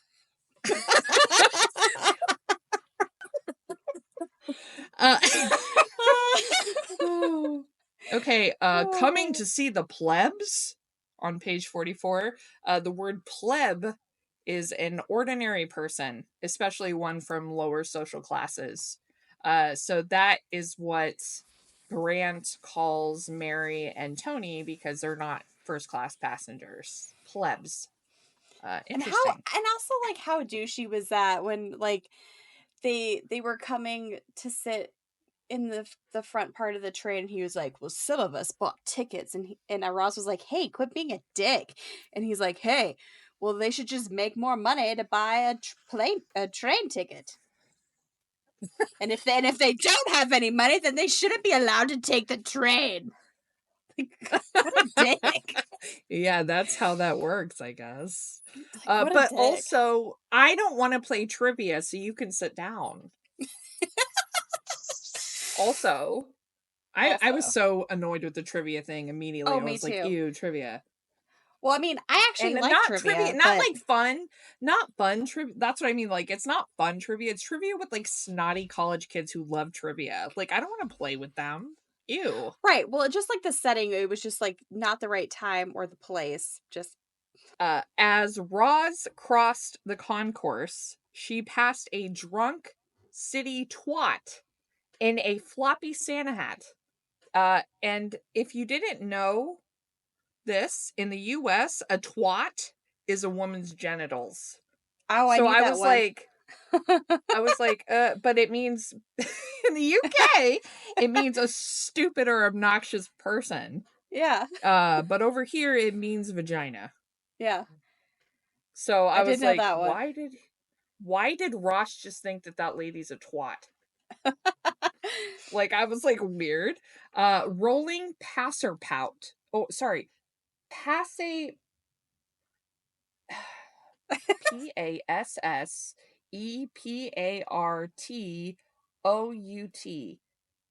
PASSEPARTOUT. That's the word. No, anyway, it means a picture or photograph simply mounted between a piece of glass and a sheet of cardboard, or two pieces of glass stuck together at the edges with adhesive tape. What? So a Very picture. confusing. That is weird. Yeah, a picture. Like in a frame? Is that what that means? With the matting? I don't know. And then my last one on page 37, Roz gave it 90 minutes before it was hog mayonnaise wild in here. She wasn't sure the rail car could take it. And hog mayonnaise is the Scottish New Year. Oh.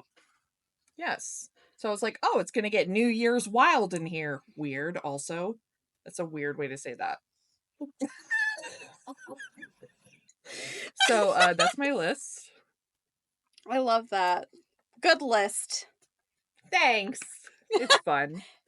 It's fun. Would you like to hear my list? Yes. I did a couple of them earlier, but just like the contradictory character moments that like no one would do that. Or at least the character as you've introduced them would not do that. So, okay. 2 people have been murdered. There is a seasoned police officer on board taking charge and everybody bitches about it. Nah, I just want to chill in my room with a killer on the loose. I can't be bothered with this. Like, nobody would do that. If 3 people had been murdered on a train and you're stranded in the Highlands and there's a person who wants to be in charge of this, you'd be like, yeah, whatever you tell us to do. Like, none of us want to get killed. Like, everybody's just like, oh my God, this is so annoying. Like, can't we go to our rooms? No, you know what they're like? They're like, you know what we should do? Split up. Like, and that's what they do. It was so stupid. And okay, Sally, she's traveling with her husband and 4 children. Yeah, 2 of which is a toddler and a 7-month-old baby. And she does not help one time with them, and she just pieces out to go get drunk in the club car with a bunch of strangers. No, that did not happen. Well, I think part of the reason she did that was because Meg was there. Like, when that interaction happened with Phil and Meg, she was like, you know what? Fuck it. You go take care of the kids. I'm going to get hammered. This is why this is sloppy, because when that is addressed later with Roz, Phil makes it very clear, like, hey, Meg was obsessed with me, but nothing ever happened. And I always just felt sorry for her. But then we find out that he was having sex with Ayanna. So it is never made clear if he and Meg actually hooked up or not. Which makes Sally's kind of resentment towards Phil feel not earned, or... Well, I feel like she did know, because they did talk about how Phil had to move jobs after this situation with Meg, because everybody thought that they were together, and then he had to move jobs. So I think that Sally actually does know that Phil did have a relationship with his student, and obviously he did have a relationship with Meg. Right, into some capacity, whether it was sexual or not. So he was just lying. So also, like, you're on thin ice with your wife, and then you're just gonna go, like, fuck a random girl on a train? He has a problem. Or maybe like, it's just because he's a man that he does that. Okay, right there. Right there. And maybe we'll get into that. Maybe put a pin in that, because I have things to say about that. Murdering Beck with scissors to the throat seems like a very drastic and unrealistic thing for Liv to do. Like, Grant, I guess, makes sense because he assaulted her. But I don't know. That feels like a very violent and drastic thing to do. I think she just panicked. She was like, well, this is the only person who knows that I killed Grant. So, like, in the heat of the moment, I'm going to panic and kill her. Because she's trying to blackmail me. I don't know, it just didn't feel... Which I guess is realistic. I mean, you could have a moment of panic and just be like, well, you're the only one who knows, and nobody knows that you know, and I'm just going to kill you now. I find it very hard to believe, and I'm not saying that this is impossible, and maybe I'm just, like, naive about this, but I don't feel like... But I find it hard to believe that Grant, as a recognizable celebrity, just goes around taking every opportunity to just rape people. Like, I feel like even him assaulting Liv feels really forced into the storyline. Like, he's a recognizable celebrity and they have like a very short stop at a train, and he's just gonna, like, every waking moment all he's thinking about doing is the next time he's able to, like, get 5 minutes to rape somebody. Does that feel weird to you? Like, that just didn't feel like I literally realistic. wrote the note. I wrote, wow, Grant's just going around raping everybody. Hide your kids and hide your wives and hide your husbands, because he's raping everybody out here. Well, here's the thing, like, I mean, people who do things like that, rapists, it's like a compulsive thing. If you're a serial rapist, it's a compulsive thing. So I guess that could be realistic. I mean, yes, if that's something but he gets enjoyment, if he gets sexual gratification out of degrading women and taking something from them that they don't want to give, like that, like makes him like Randy or whatever. And I totally get that. It just feels very risky for a celeb to do, especially when there's like known paparazzi around this trip, because people know that they're on this train, and it's very like, even as they're on the train, they're Instagram living to everybody. So everybody knows that he's on this train. So it just feels like he's going to do that and then hop back on the train with his victim, who knows who he is. I don't understand why you would choose to rape someone that has parents on board. Well, that's, what I was about to say is that you're going to hop back on board with your victim, and just like, I just found that was just like too much. It was too much. And also, okay. When Roz figures out that it was actually Liv who's the murderer, you're telling me that she's just totally cool helping Liv get away with double murder, but then she's gonna let Ember take the fall for those murders? Like, that whole thing is so... Like, oh, I have a note for that. Are you ready? Yeah. Okay, here's my note. Okay. Roz's logic that she needs to lie to save Liv by damning Ember when she knows the truth is beyond unethical for someone of her understanding of the importance to protect the innocent and uphold the law. Yes. Why is Liv's life more important than Ember's? It's not. Yes. And trauma like rape can cloud Ember's judgment in trying to protect another girl. This is a bizarre ending. Why would you accuse Ember in front of everyone when you don't know who actually did it? That's a job for the real investigators. Why not just provide your evidence to the police, who are almost to the train? Also, the twists just keep getting more and more fantastical, just compounding and going like the Energizer Bunny. This is so ridiculous. Page 228. This is a quote from Roz to Liv, and they just had a discussion about how Liv has killed 2 people. And she said, Roz says this to Liv: I'll tell Ember to say that she added the vape juice in case the peanuts didn't cause an allergic reaction with the confession evidence and no reason or finances to dig further. I hope you get away with it. Yes. I was so mad when I read, like, okay, I understand Grant, okay? Like, I get the female solidarity and like, hey, this man was a rapist. He abused so many women. He's dead. Nobody should go to prison for this. I'm all for that. But also, Liv killed Beck. Beck might have been a bitch and was trying to blackmail her, just whatever. But she was an innocent victim.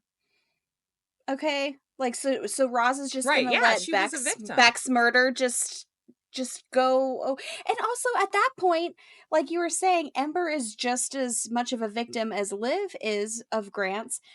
They're in the middle of nowhere on a train. She could easily fabricate, like, oh, we saw the killer taken off into the snow, or just figure out a way to where they both get away with it. Like, why is Ember taking the fall for this? Like, what the fuck? Yeah, it's ridiculous. I mean, and then it also doesn't make sense like when we think Ember is the killer, this is another one on my list. She runs off to maybe commit suicide or doesn't want to be caught, but then later, once we know she's totally cool with taking the fall for 2 murders she didn't commit for a girl she doesn't even know. Like, what was the point of that whole scene if she was like wanting to take the fall? Like, it's just it doesn't match. Yeah, it doesn't match. It's crazy. I I also like was screaming in my head because I have a lot of knowledge on the laws, at least in the United States. And like, let's get legal with it for a second. Getting legal with it. Here's an idea, okay? Wouldn't it be more beneficial for them to just be honest about what had happened and that these were just crimes of passion? Now, in the United States, a murder committed in the crime of passion is thought of as a lesser charge. Okay, a crime of passion is a violent crime, often homicide, that's committed in the heat of the moment and without premeditation, and is also known as voluntary manslaughter or heat of passion murder. In most states, if the defendant can show that they didn't intend to commit the murder, the crime of passion will be downgraded to manslaughter at times. Provocation can be used as a partial defense, which can lower the degree of the crime and the punishment for the act of killing someone. Voluntary manslaughter is usually what it's downgraded to, and that is when someone kills another person without malicious intent but in the heat of passion, and that usually means that the killing occurred due to an uncontrollable emotion that a reasonable person may experience in a similar circumstance. Yes. And voluntary manslaughter penalties vary from state to state, and the longevity of the sentence can vary from 10 months up to 32 years, depending on what state the crime was committed in and the decision of the judge at sentencing, who is ethically obligated to consider the following in their sentencing: criminal history of a victim and defendant, facts of the case, aggravating factors such as a deadly weapon or prior similar conduct, mitigating factors such as self-defense, insanity, or heat of passion, and victims' rights and the rights of the person facing the sentence. Now, that's in the United States. Now, these crimes on the train were committed in Scotland, and so it's a little bit different, obviously, because it's in the UK. Consideration of the emotional state. While the emotional state of the perpetrator at the time of the crime, such as being in a state of passion, is not a defense in itself, it can be considered as a mitigating factor during sentencing and is often referred to in the UK as diminished responsibility. Section 51A of the Criminal Justice and Licensing Act of 2010 in Scotland provides for the defense of diminished responsibility in cases of murder. If successful, a charge of murder can be reduced to culpable homicide, and that's what it's called there. Culpable homicide is a charge for a death that was not accidental or justified, and the accused is not thought to have intended to cause the death. And the Crown can choose to charge someone with culpable homicide instead of murder for a variety of reasons. Some examples include provocation or diminished responsibility. In contrast, murder is the intentional killing of another person and carries a mandatory life sentence in the UK. However, there are mitigating factors that can be considered, such as self-defense or undue provocation, such as, rape and violence and blackmail, all of which would classify as undue provocation in the United Kingdom. In Scotland, the minimum sentence for culpable homicide can vary depending on the circumstances of the case, and the court can sentence the offender to a determinate sentence or life imprisonment. Determinate sentencing, the offender is sentenced to a specific period of imprisonment. The average sentence for culpable homicide is around 7 years. Wow. And that is the average. Or you can get life imprisonment. If the offender is sentenced to life in prison, the court can specify a minimum term known as a punishment part that the offender has to serve before being considered for parole. And that can be as little as 10 months.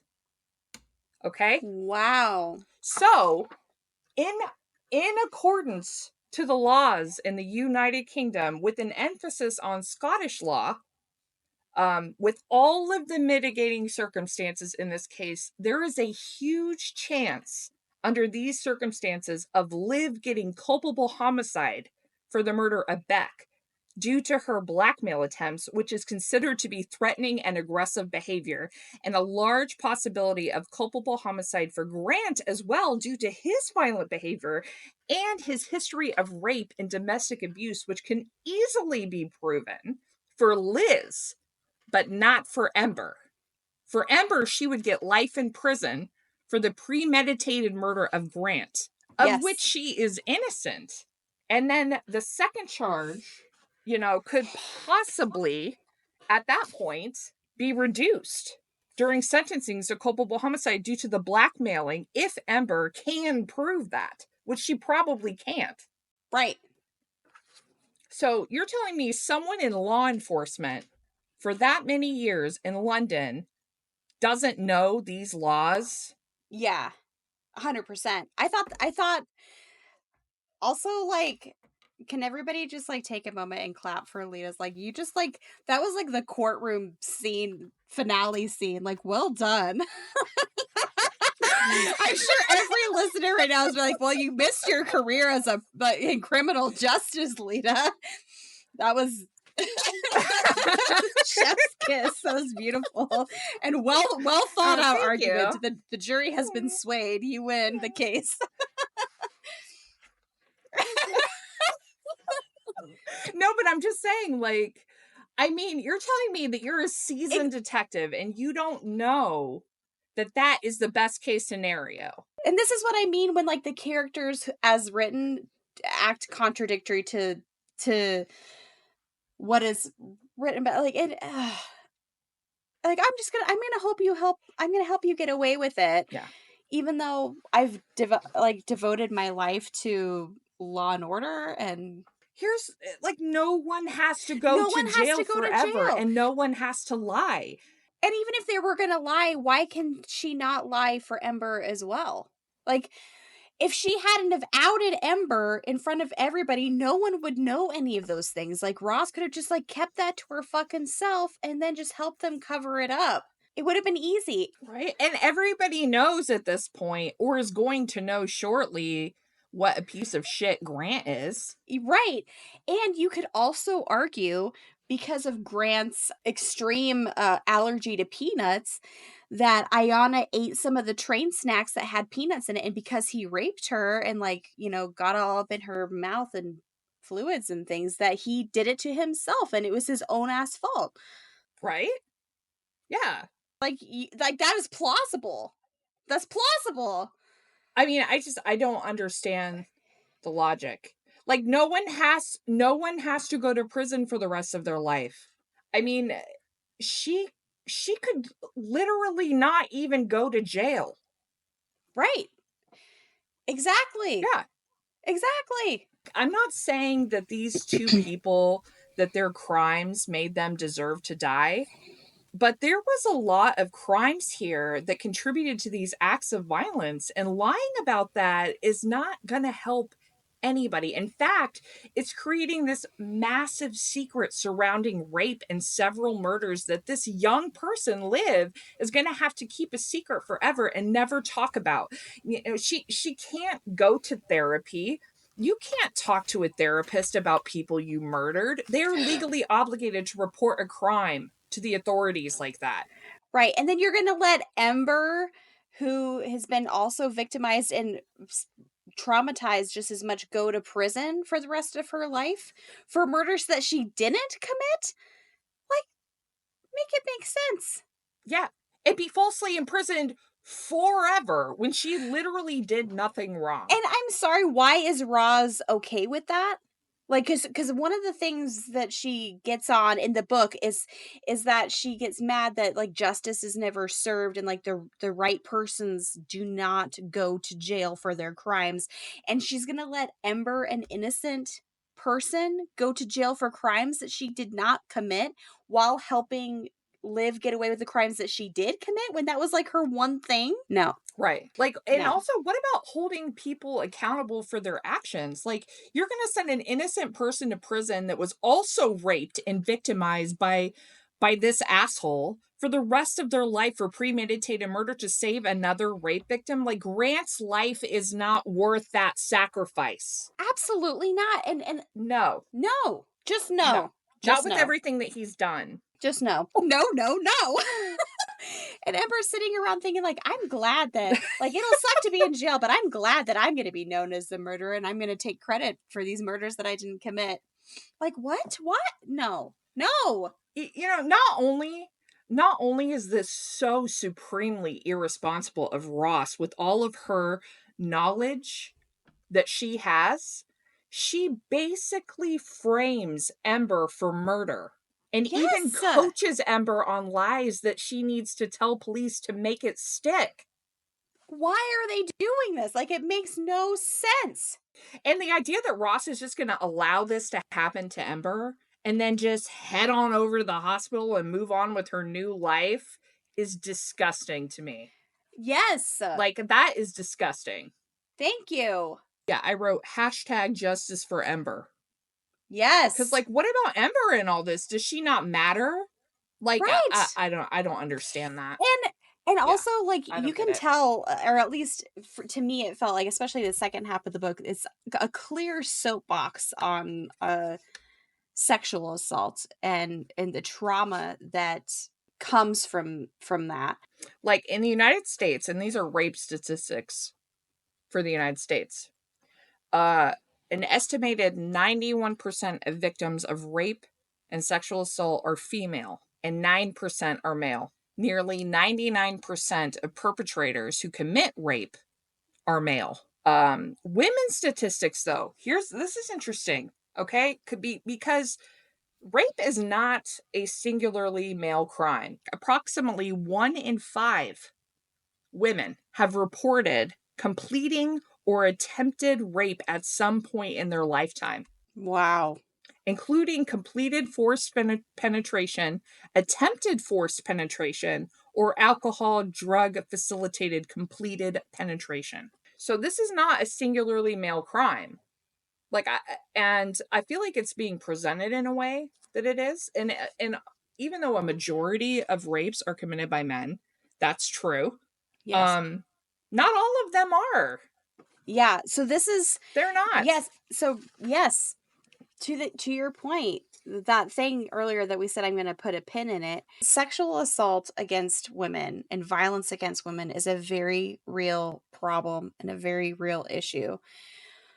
But this book is a little soapboxy on all men. Blanket statement.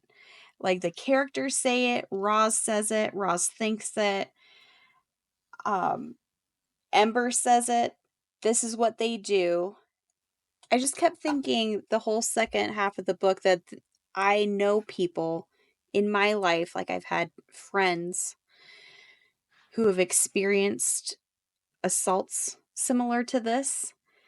And I know that this would have been extremely triggering for them to read and wouldn't have been able to finish it.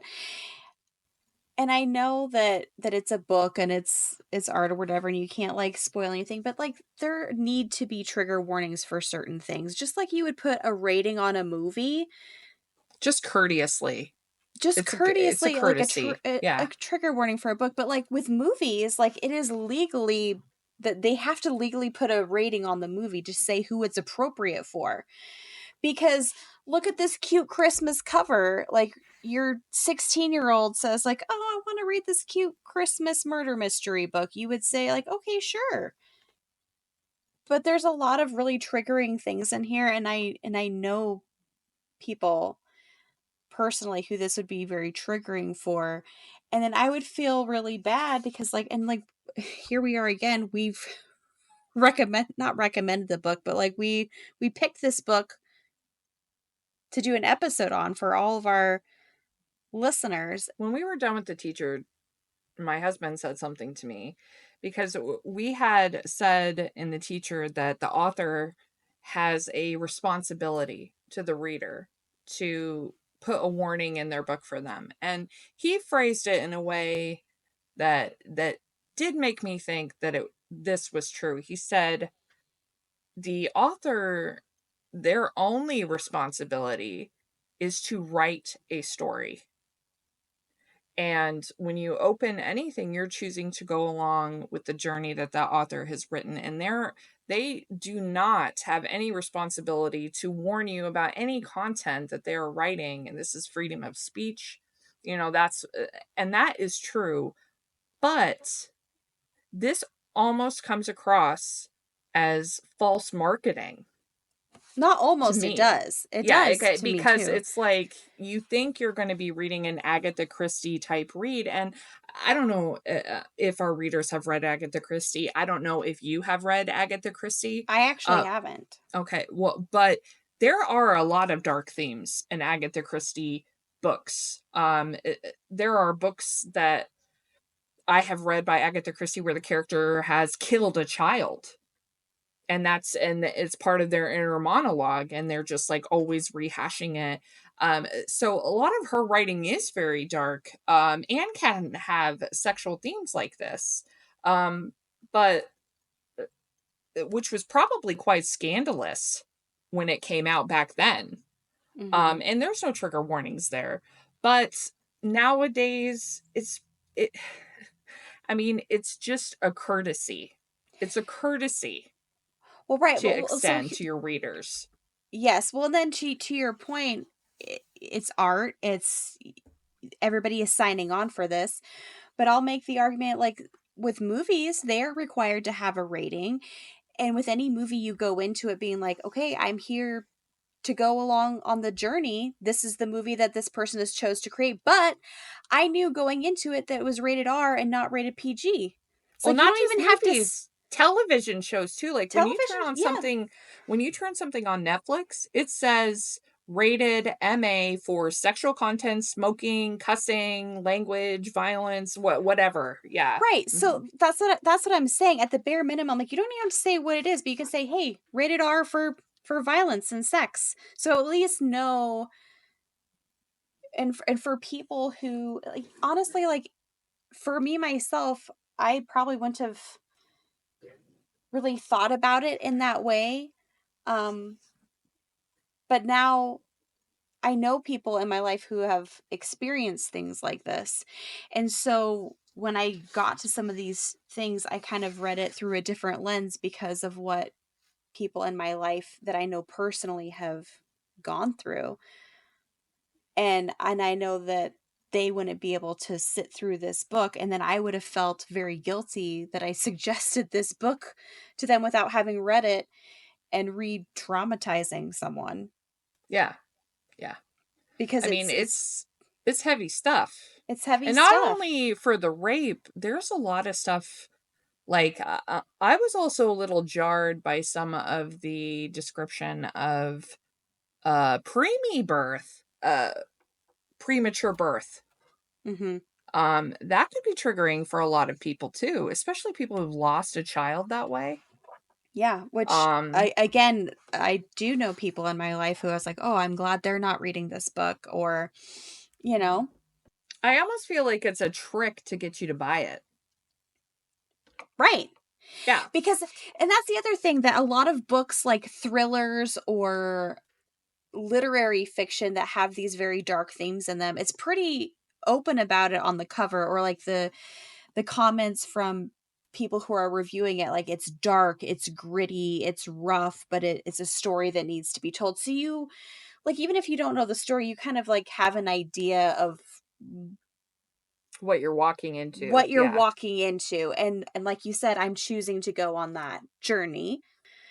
But to trick people into this cute little Christmassy looking book with a very vague synopsis on the back, when a large portion of the book ends up being about such heavy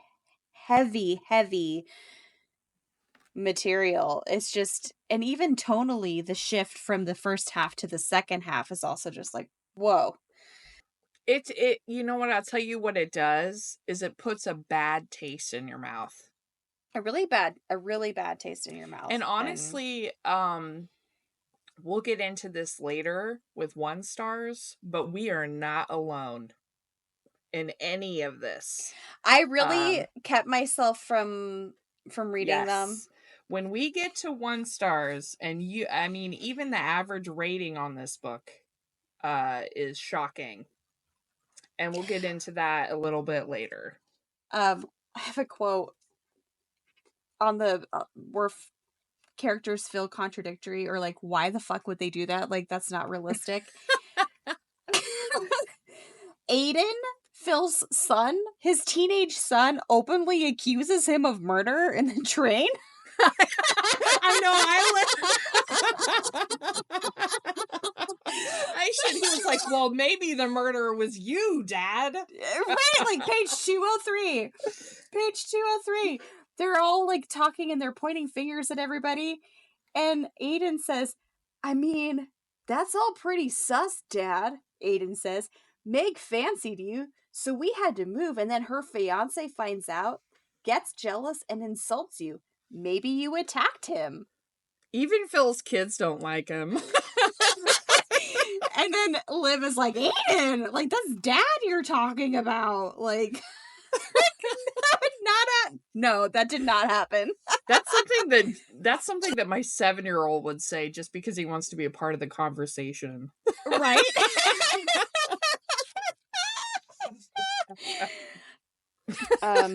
I can't believe I didn't note that. I did laugh when I read that. I was like, what? It's your dad. Another thing that I just felt was weird, page 188, she thought of how difficult it must be for Heather to not be able to hold her daughter, because her daughter had a premature delivery and she's in surgery, and then the baby was taken away to an incubator. And I just wrote, like, Heather is unconscious. Like, we just established that she's like on life support, and Roz knows this, but then says like, oh, it must be so hard for Heather to not be able to hold her baby. Like, she's not away. She's not conscious. It's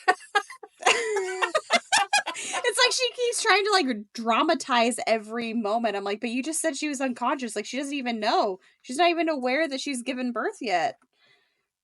Like, just like things like that, like with the writing. Also, like, there was no suspense about these people's phones dying, even though there's no electricity. Oh, right. This actually, thank you for saying that, because that actually brings me to my next note. I wrote down, it kind of takes away from the isolation of the incident when everybody is just like on Instagram documenting everything for everybody. It also like they're in the middle of the wilderness in a snowstorm. There's no connection issues with their phones. Right.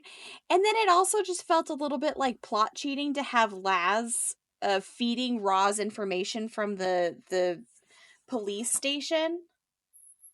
Yeah. And also all the L names, just like in Evelyn Hardcastle, Derby, Dancy, Don, Donald, David, Derby. But we have Liv, we have Liz, we have Lav. There are 2 Tonys. Okay? Like, come up with different names. There's 2 Tonys. So we have the Tony who's the passenger, and then Liv Roz, when she's talking about her counselor, was also named Tony, but one was spelled with an I and one is spelled with a Y. Tony and Tony. Why? I didn't notice exactly. That. Just change. Come up with some names. Come up with some names, some different names. Also, for like the monologue reveal, which one? There were things, I know which one, but there were things that Roz lays out as she's pointing out the murderers, that she, with information that only she is privy to, and we the readers could never guess some of those things because we were never let in on anything. So those are just like magic information bubbles that she just got in an email, you know, like, so yeah. I was like that just feels like, because we should be able to piece it together by the clues there. Yeah, like when it's all laid out, you're like, ooh, and that's why it's like, oh, and here's some like vital clues that pointed to all of these directions that I just like got sent to me in a text message from the person at the police station doing actual research on this. Well, and then like the way that she like found out, like, oh, I found on the internet that Meg is allergic to potatoes and tomatoes. Like, oh, those are part of the nightshade group, you don't say. There's belladonna in these eye drops. Obviously, she's allergic to nightshades. Like, that is stupid. That is not common knowledge, okay? That is not common knowledge. Yeah, no. Okay, my little list for the subplot express. And also unanswered questions. Who is subplot express? Is that what you just said? Yeah. Should be called That's murder. what this book should have been called, the subplot express. That's what I said Murder earlier. on the subplot express. Because we have like the club car quiz, the university game show, like also the front of the book says 7 stops, 1 killer. They definitely only make 1 stop. Oh my god, it does say 7 stops. On the front of the book, it says 18 passengers, 7 stops, 1 killer. They only stopped 1 time. Yeah, you're right. That's Plot misleading. hole. Plot hole. Yeah, no, it's misleading. It's very misleading. Also, it's not plot hole. That's just not true. It's just not a thing that even happened in the book. Good catch. Oh, and also Craig ends up being Heather's father, and they lead you to believe the entire book that Heather, her daughter, is a result of rape. Yeah. But her daughter is not a result of rape because she was 4 months pregnant when she was raped. But you don't find that out until the very, very end. Oh yeah, because like at first you think that Craig was her rapist. It definitely kind of because made you it's wonder like, that. wait a minute, now I recognize you. You're the father of my child. We hooked up that one time and I got pregnant, but right after that, when I thought about calling you, I was violently raped, and that's why I didn't reach out and tell you about your child. What? And it wasn't right after that though. She was 4 months pregnant. Right, but she didn't realize she was pregnant till a while. Right, but like 4 months is a long time. Right, but she said that night that she went out drinking to party, she had only just found out that she was pregnant and wasn't sure how she felt about it yet. That's why she was going out and clubbing and drinking with her friends. And at then 4 months pregnant. At 4 months pregnant, yeah. That's terrible. Yep. And then we have the Roz's mother's death subplot, the cancer subplot. Oh yeah, her mother was dead. Mm-hmm. That's right. Mm-hmm. And that was a big part of like her inner monologue too. She always kept going back to this recipe book that her mother had written with all of their family recipes, and like she wrote a note in there for Roz when she was sick and she hadn't read it yet. She doesn't read it till the end of the book. Yep. Mm-hmm. And that was a whole thing. That was a whole thing. Mm-hmm. All right, those are my notes. I'm ready for quotes. It's time for quotes. Can I go first? Of course you can go first. Well, okay, we have reached the end of our book discussion, and we are going to be moving into quotes and 1-star reviews and giving our final ratings. So let's start out with quotes. Tiffany, you're up first. All right. I got some doozies. I gotta tell you. Page 169. The murders have happened. They're all talking with everyone, and this is Roz's internal monologue when she's just heard Phil say something dumb. Bless his vanilla heart. Seeing his face so earnest and blithe, Roz felt for Sally for the first time since meeting her. She bet their sex life was very polite. She pictured him bowing to Sally before commencing coitus, worshipping her Yanni, wearing white gloves like a snooker umpire. But maybe Sally was into that.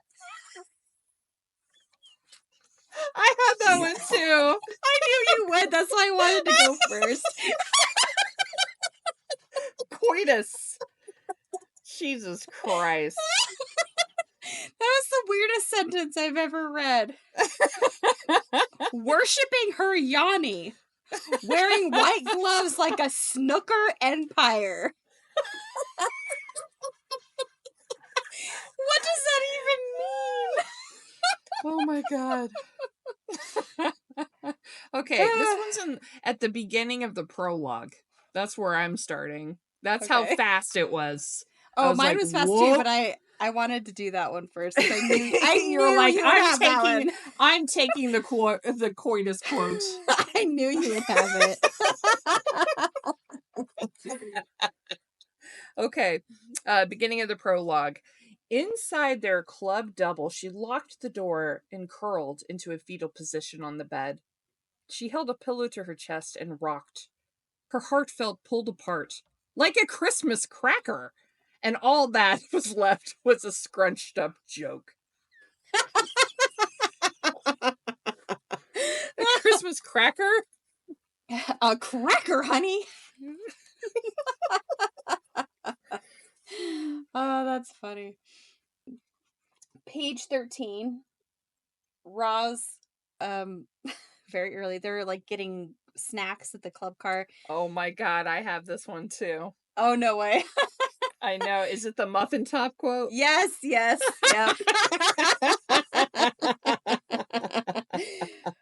Roz never knew why the term muffin top was used as a term of disparagement. Same with bingo wings. As far as she was concerned, they were positive. If you had a muffin top, it meant you had eaten well. And if you had bingo wings, it meant you'd won at bingo. And both of those things meant you'd lived. You want to know why I'm actually laughing so hard? Let me tell you why I'm laughing so hard.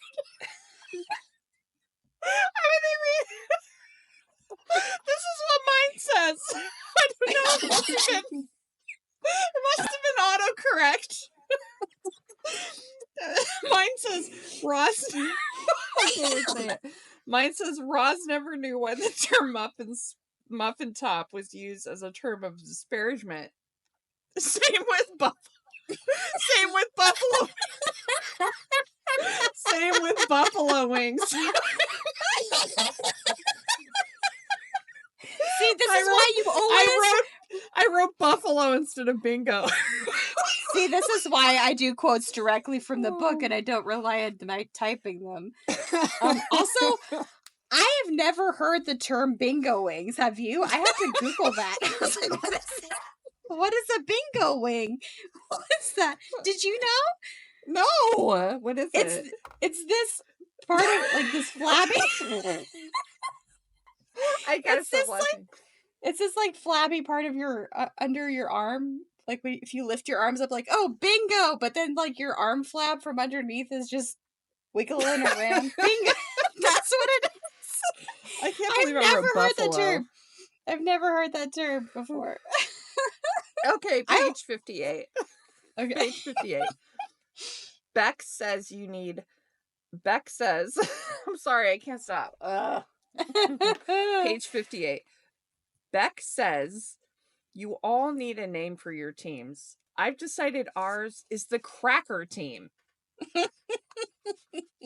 Other team names, the Wise Women, Merry Quizmas, and Noel it all, Agatha Quiz Team. That's the name of their teams. Love it. Okay, my next one is page 23. And this one's not as funny. It's a little bit more serious tone.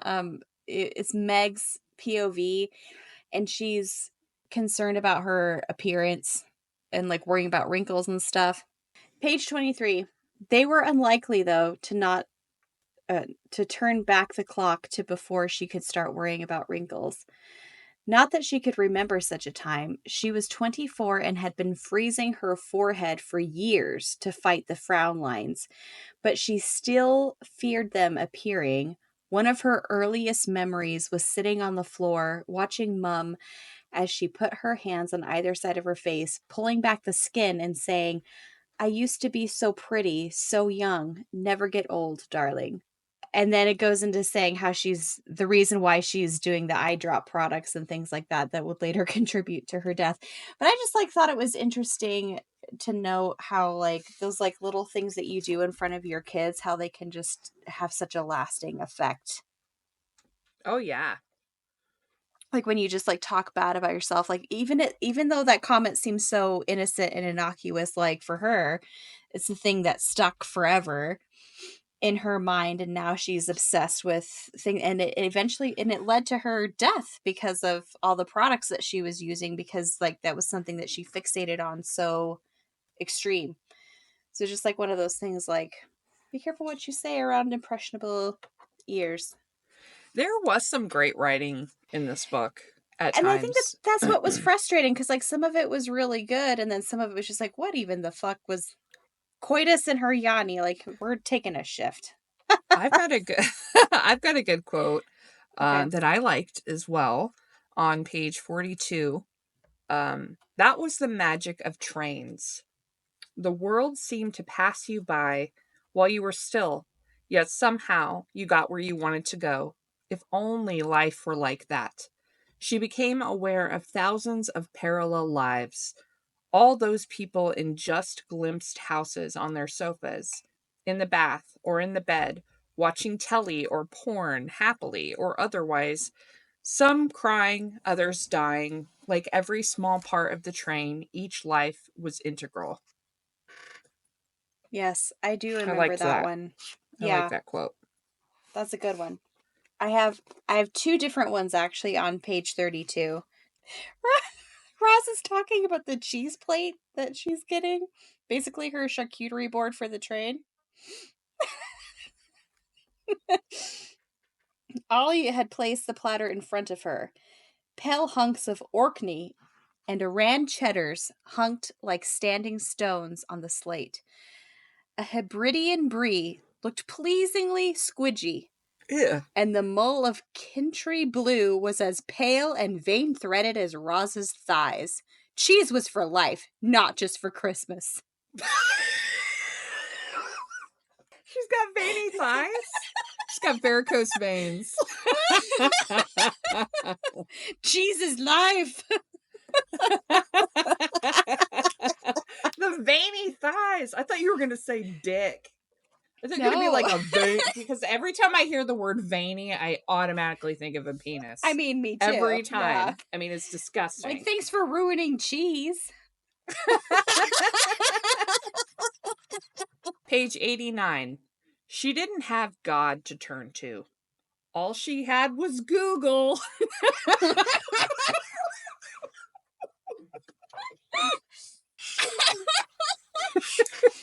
That's funny.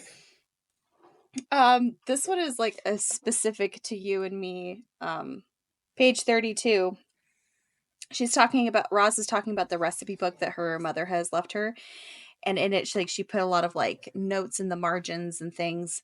The recipe book was in one of Roz's bags, filled with recipes Liz had invented, and clippings from magazines with her commentary on food and life and love.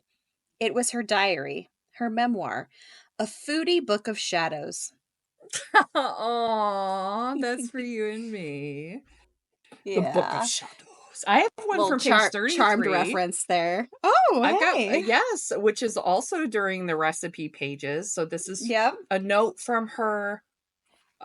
This is about a note from her mom that is written next to a recipe on page 33. Roz was always surprised by those rare pages and their wisdom sometimes related to ingredients. Quote from her mother. Always use freshly grated nutmeg, never from a jar, and make sure the nut isn't old. If it looks too much like a testicle, discard immediately. It is wise to have a spatula to hand at all times. It is not only essential in baking, but also useful for swatting away flies and unwanted attention from men. There it is. There it is. There it is. The men thing. The men thing, yeah. I don't understand that. And the reason the men thing frustrates me is because I am sympathetic to anyone who has been sexually assaulted. I have been sexually assaulted. I understand the severity of that kind of trauma. Okay? I get it. Yeah. But I also have a husband and a son. Yes. And a father. And I have men in my life that I love. And they are not rapists. Yeah. Yeah. And they would never rape someone. Yeah. Like, and that's what, there's like a little bit of a line there for me where it's just a little too much. I agree. It's almost anti-men at times. Yes. And that's kind of what I meant earlier, where it's like, and I know that everybody's like, not all men, but it is true. And it's not fair to make a blanket statement like that. Page 51. This is me just feeling seen in a book. I hate summer, Sam said. Me too. Ember, clearly listening, gave a slight nod in agreement. Roz imagined that Ember wore her coat all year long. You don't like anything, Beck said to Sam. That's not fair or true, Blake replied. Sam likes rain. What? I was like, damn, that's a little on the nose. I do hate summer, and I love the rain. Page 90. Look, love, this is going to be hard for you. I know incredibly well that you know have two people to love, but hearts are like mozzarella. Warm them up, and they'll stretch as far as they're needed. I almost wrote that one down. It's like mozzarella. It's a caprese salad. It's a caprese salad. Roz's love affair with cheese in this book is very funny. Like it's a constant theme throughout the book. Hey, you know what? I love cheese. I love cheese. I'm okay with the cheesy theme.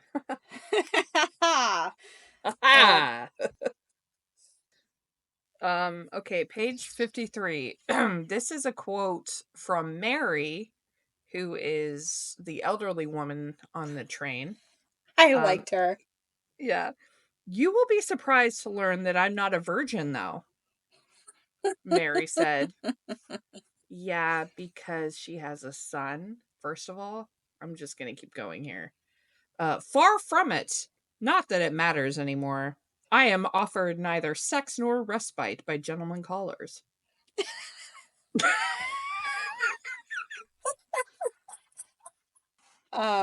Page 101.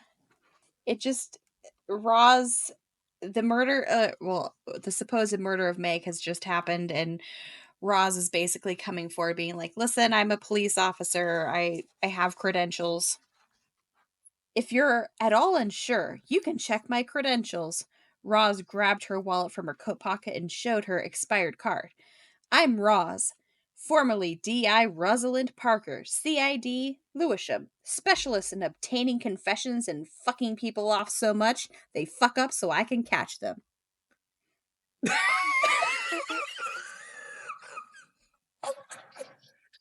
But like I did enjoy that Roz's character was not overly badass, because I feel like a lot of times when you have a detective in fiction and it's a female, that they try to make them seem more badass, like just the way they talk, and they don't take any shit, Well, like it's just yes, so... but then she says this, and then like 2 chapters later Becca's like, whatever, you're stupid, I'm gonna go to my room. And she's like, oh, I'm just gonna go to my room too and pull the head over, like covers over my head, and just pretend like I used to be good at anything. Like it's just like like it doesn't match. Like it doesn't match. Page 45. If Roz were a toilet, and she felt like it at times, the number of times she'd been shat on, She closed the door real slowly, just to spite people who did that. I was like, that makes no sense. What? Wow. Okay. Weird. Weird. Like this. Yeah. Weird. Weirder, weirder, weirder. Weird. Weird. Weird. Weird. Weird. Weird.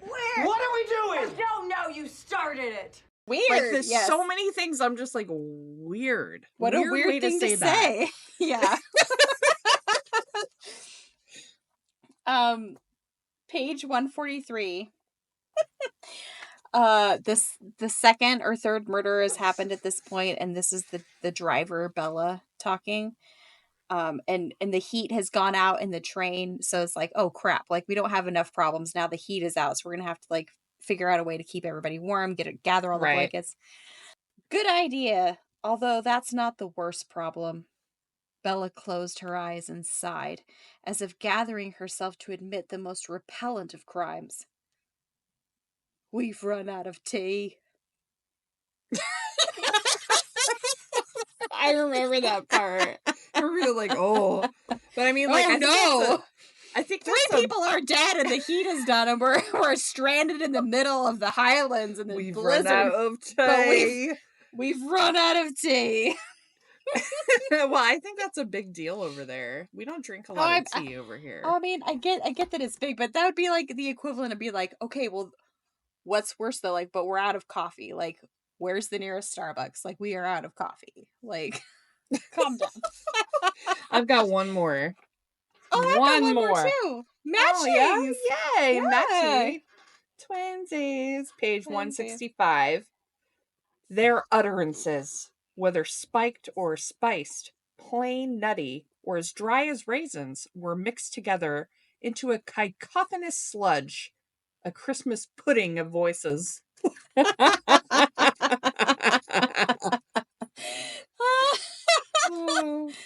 Oh. Ludicrous sentence. I was just like, what? Oh, you know what? I actually did this quote earlier, but I'll just say it again. Page 197. So Meg's death was an accident? I think so. She tried to open her eyes so wide she died.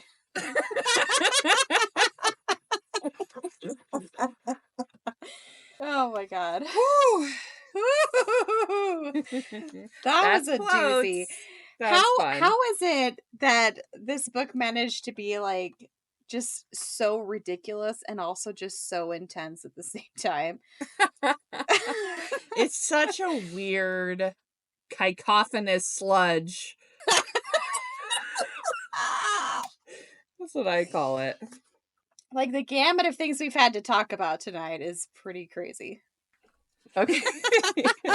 All right. I'm so excited. Reviews. 1-star reviews. 1-star reviews. 1-star reviews. 1-star reviews. 1-star reviews. 1-star reviews. 1-star reviews. 1-star reviews. 1-star reviews. 1-star reviews. Okay, so every episode we pull the 1-star reviews and stats from Goodreads, and we kind of roast our book a little bit with these. I'm not really sure this book needs any more roasting, but we're just gonna do it anyway. 1-star reviews. You want some stats?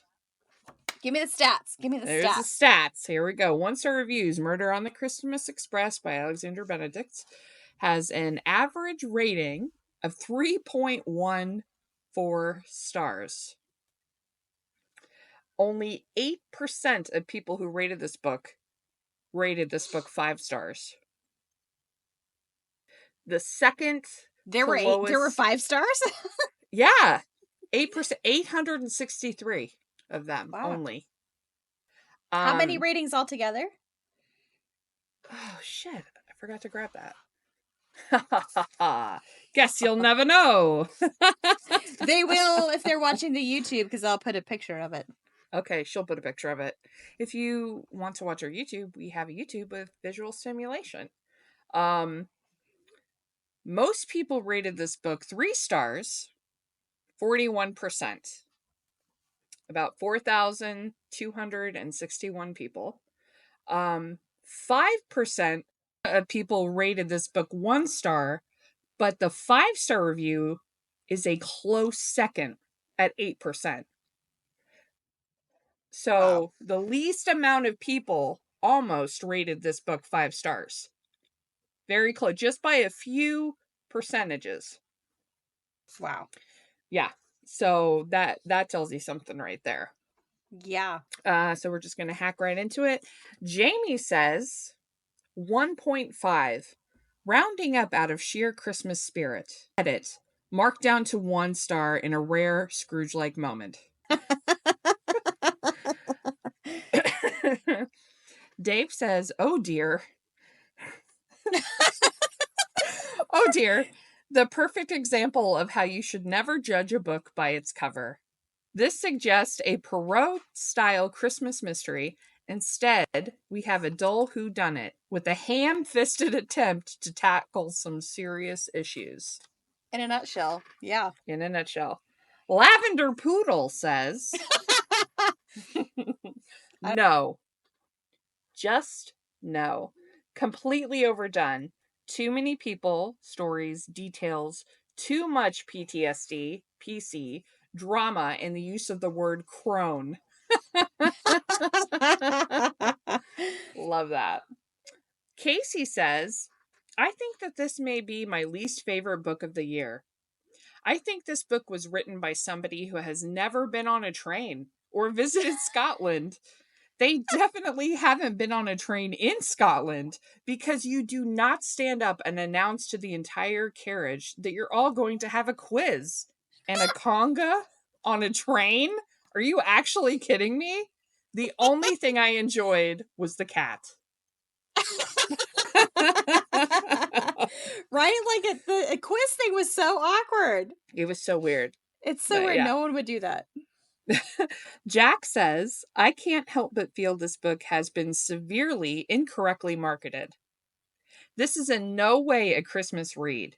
It is so packed full of rape and domestic abuse references that it makes for a very dark read at times. Yeah. I completely understand that it's a serious topic that warrants conversation across all mediums, but don't market it as a Christmas book and lure people in with false expectations. Besides, the Christmas references were so few and far between, I'd hardly say that it warrants its title. I agreed. Agreed.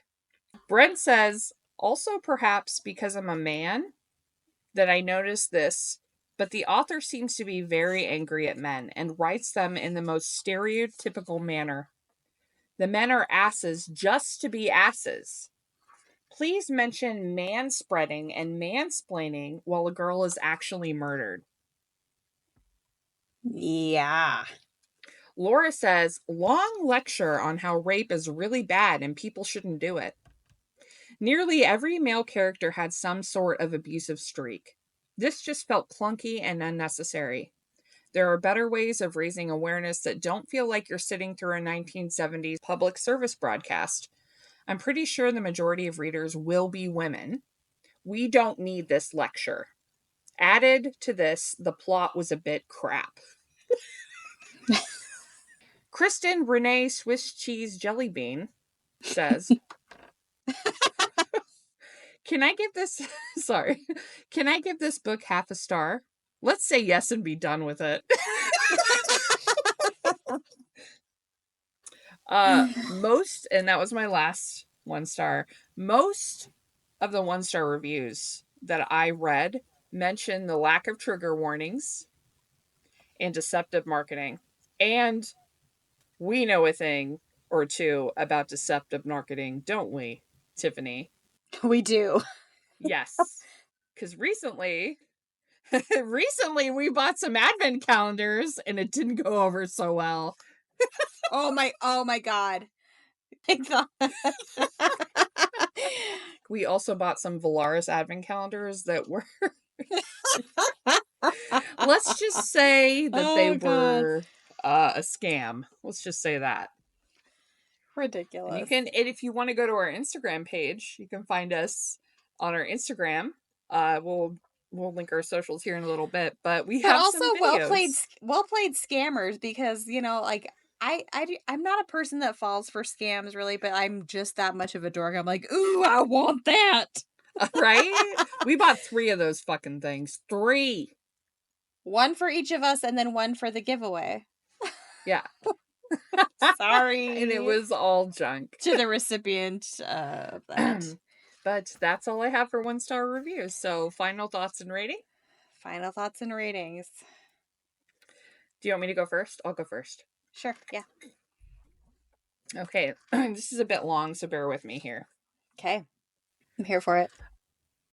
I'm going to give my final rating. Then Tiffany will give her final rating. And then we will have a joint rating, which will be our group rating. And that will be our final rating.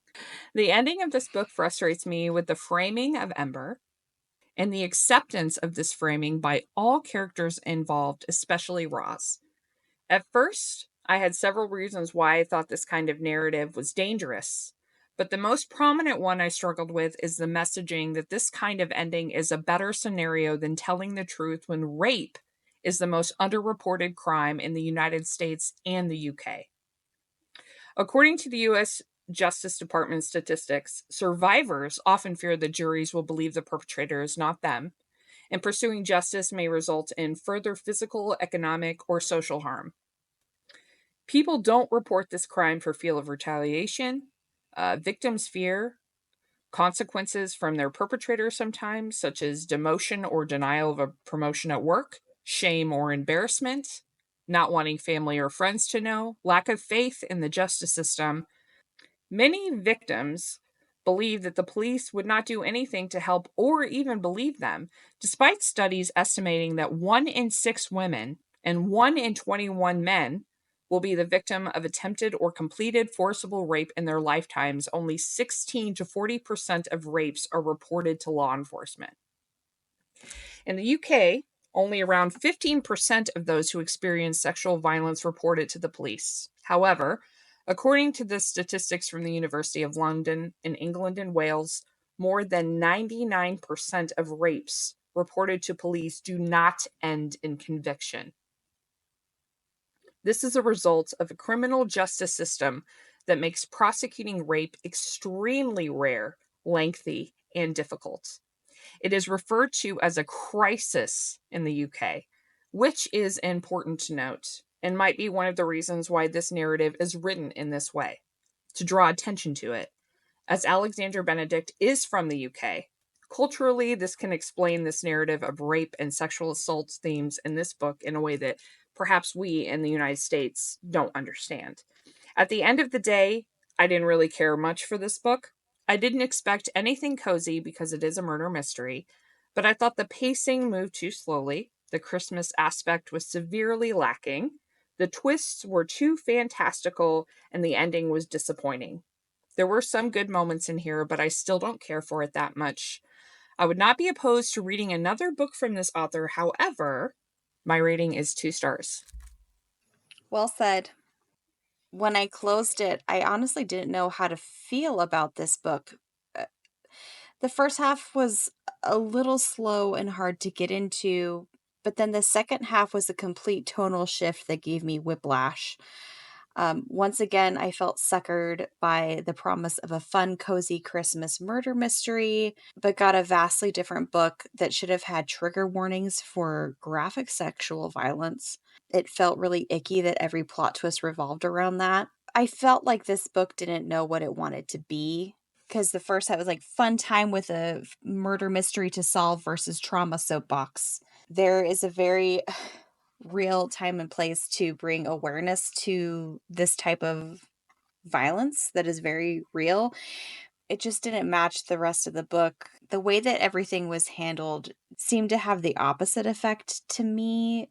It seemed like a bit of a slap in the face to people who have gone through this, maybe. Like you said, the way that Ember's character was handled, the way that Roz handled the situation, it felt disrespectful. 2 stars for me as well. Oh, wow. 2 stars. Hey! 2 stars. Hey, we matched. Okay, group rating 2 stars. 2 stars. I think that if she would have set out to just write a book about this, that it would have been way more successful, because she does do a good job at capturing the feeling of that. And then, clearly the author has a stake in this conversation. And that is very evident at the way that it is written. But don't market it as a cozy Christmas fun time and then delve into that. Like, if you're going to write that book, but be honest about it. It was very misplaced. And to shoehorn in the Christmas theme, like, for what? Like the one of the one-star says, like, the only thing Christmas about it was that it takes place on Christmas Eve. That's it. Yeah. So it's very, and it also does a disservice to the content too by making it gimmicky in a Christmas kind of way. Like, here's a Christmas book, read my soapbox. It's emotionally manipulative and icky. It is emotionally manipulative, and it leaves a bad taste in your mouth. Yeah, definitely did that for me. Sorry, Alexandra. Dun, dun, dun, dun, dun, dun. These are their stories. Dun, dun. Oh. All right. There it is. There it is. What a great Christmassy way to wrap things up. Sorry, guys. Also, so sorry that we did it again. You know what? We didn't do shit. No, you're right. An author did it to us. That's true, but this is the second time that this has happened. Yes, this is the second time this year that this has happened. And I'll tell you what, just like what you said earlier, I would not have chosen, or we would not have chosen this book if we had known any of this stuff. When we read the jacket, when we read the synopsis, none of this kind of content was mentioned. It is deceptive. It really is. And we fell for it just like the Valaris advent calendars. and maybe double scammed. And this maybe makes you guys feel better. Like, when we pick books, it's just like any book club. Like, we don't do extensive research about the books that we're doing. Like, it's a book club. Like, we see a book, we want to read the book, we do the book. And here we all are discovering it together. So here's hoping that our other Christmas pick is better than this one. In a couple weeks, tune into our main book club book this month, Winter in New York by Josie Silver. That will be coming out on the 31st. It's going to be fun. It is going to be fun. And I think it's going to be uplifting. Not going to be this dark thing. A better note to end on. End the year on a better note. Yes. Okay, guys, make sure that you follow us on all of our socials. You can get to all of our socials through our website, www.bookmatespodcast.com. We have Instagram, Facebook, YouTube, Goodreads, TikTok. You can find our link tree on our main page and get to all of our socials from there. Make sure you follow us, though. We need followers and ratings. If you're on Spotify or Apple and you like our show, you like what you hear, go ahead and give us a rating, because it does really help a lot. You can donate up to $3, $3 to $10 a month.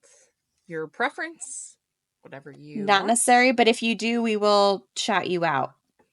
Yes, so if that's something that you want, and also if you're interested in shout outs and you have thoughts about A Winter in New York or any of our upcoming reads, you can email us at bookmatespcast@gmail.com. If you want us to read on the podcast your thoughts, opinions, your 1-star review, if you have one, we will shout you out on the podcast. Email us, DM us on Instagram. That's also another option. If email seems too intimidating, you can do that too. Right. And also, you can find out what we're currently reading on Goodreads if you go to our Goodreads page. And our want to read section are books that we are planning to do in the near future. We are also open to suggestions. So if you have a book that you would love to hear us cover, whether it's because you hated it or because you loved it, we're open to both. Send us your suggestions. Actually, currently we are also having a recommendation contest. So if you go to our Instagram page or our TikTok, you can look at our posts, and we have recommendation posts on both of those pages, and you can post a recommendation for a book that you'd like us to do next year in season 2. And we'll be spinning a wheel and choosing a book from all of the books that people have recommended on December 24th. That book could be you. That could be you. It It could be your favorite book. And you get to pick anything. It could be your biggest 1-star flop or your favorite 5-star read. We will do it if you win. Even though a book may be 1 star, it could still be a 5-star time. 1-star book, 5-star time. That's what we say here. Yep. Merry Christmas. Merry Christmas. Merry Christmas. Merry Christmas. Merry Christmas. All right. Well, we love you guys. Love you, Bookmates. See you next time. See you on the 31st when we do Winter New York. Just one away, and then we'll be into a new year. Like, how? What? Season 2. What is going on? Yeah, we're actually we're not taking a break in between season 1 and 2. We're book clubbing it every month, so January we'll be right back into a book. So alrighty. Good night, Bookmates. Good night, Bookmates. See you next time.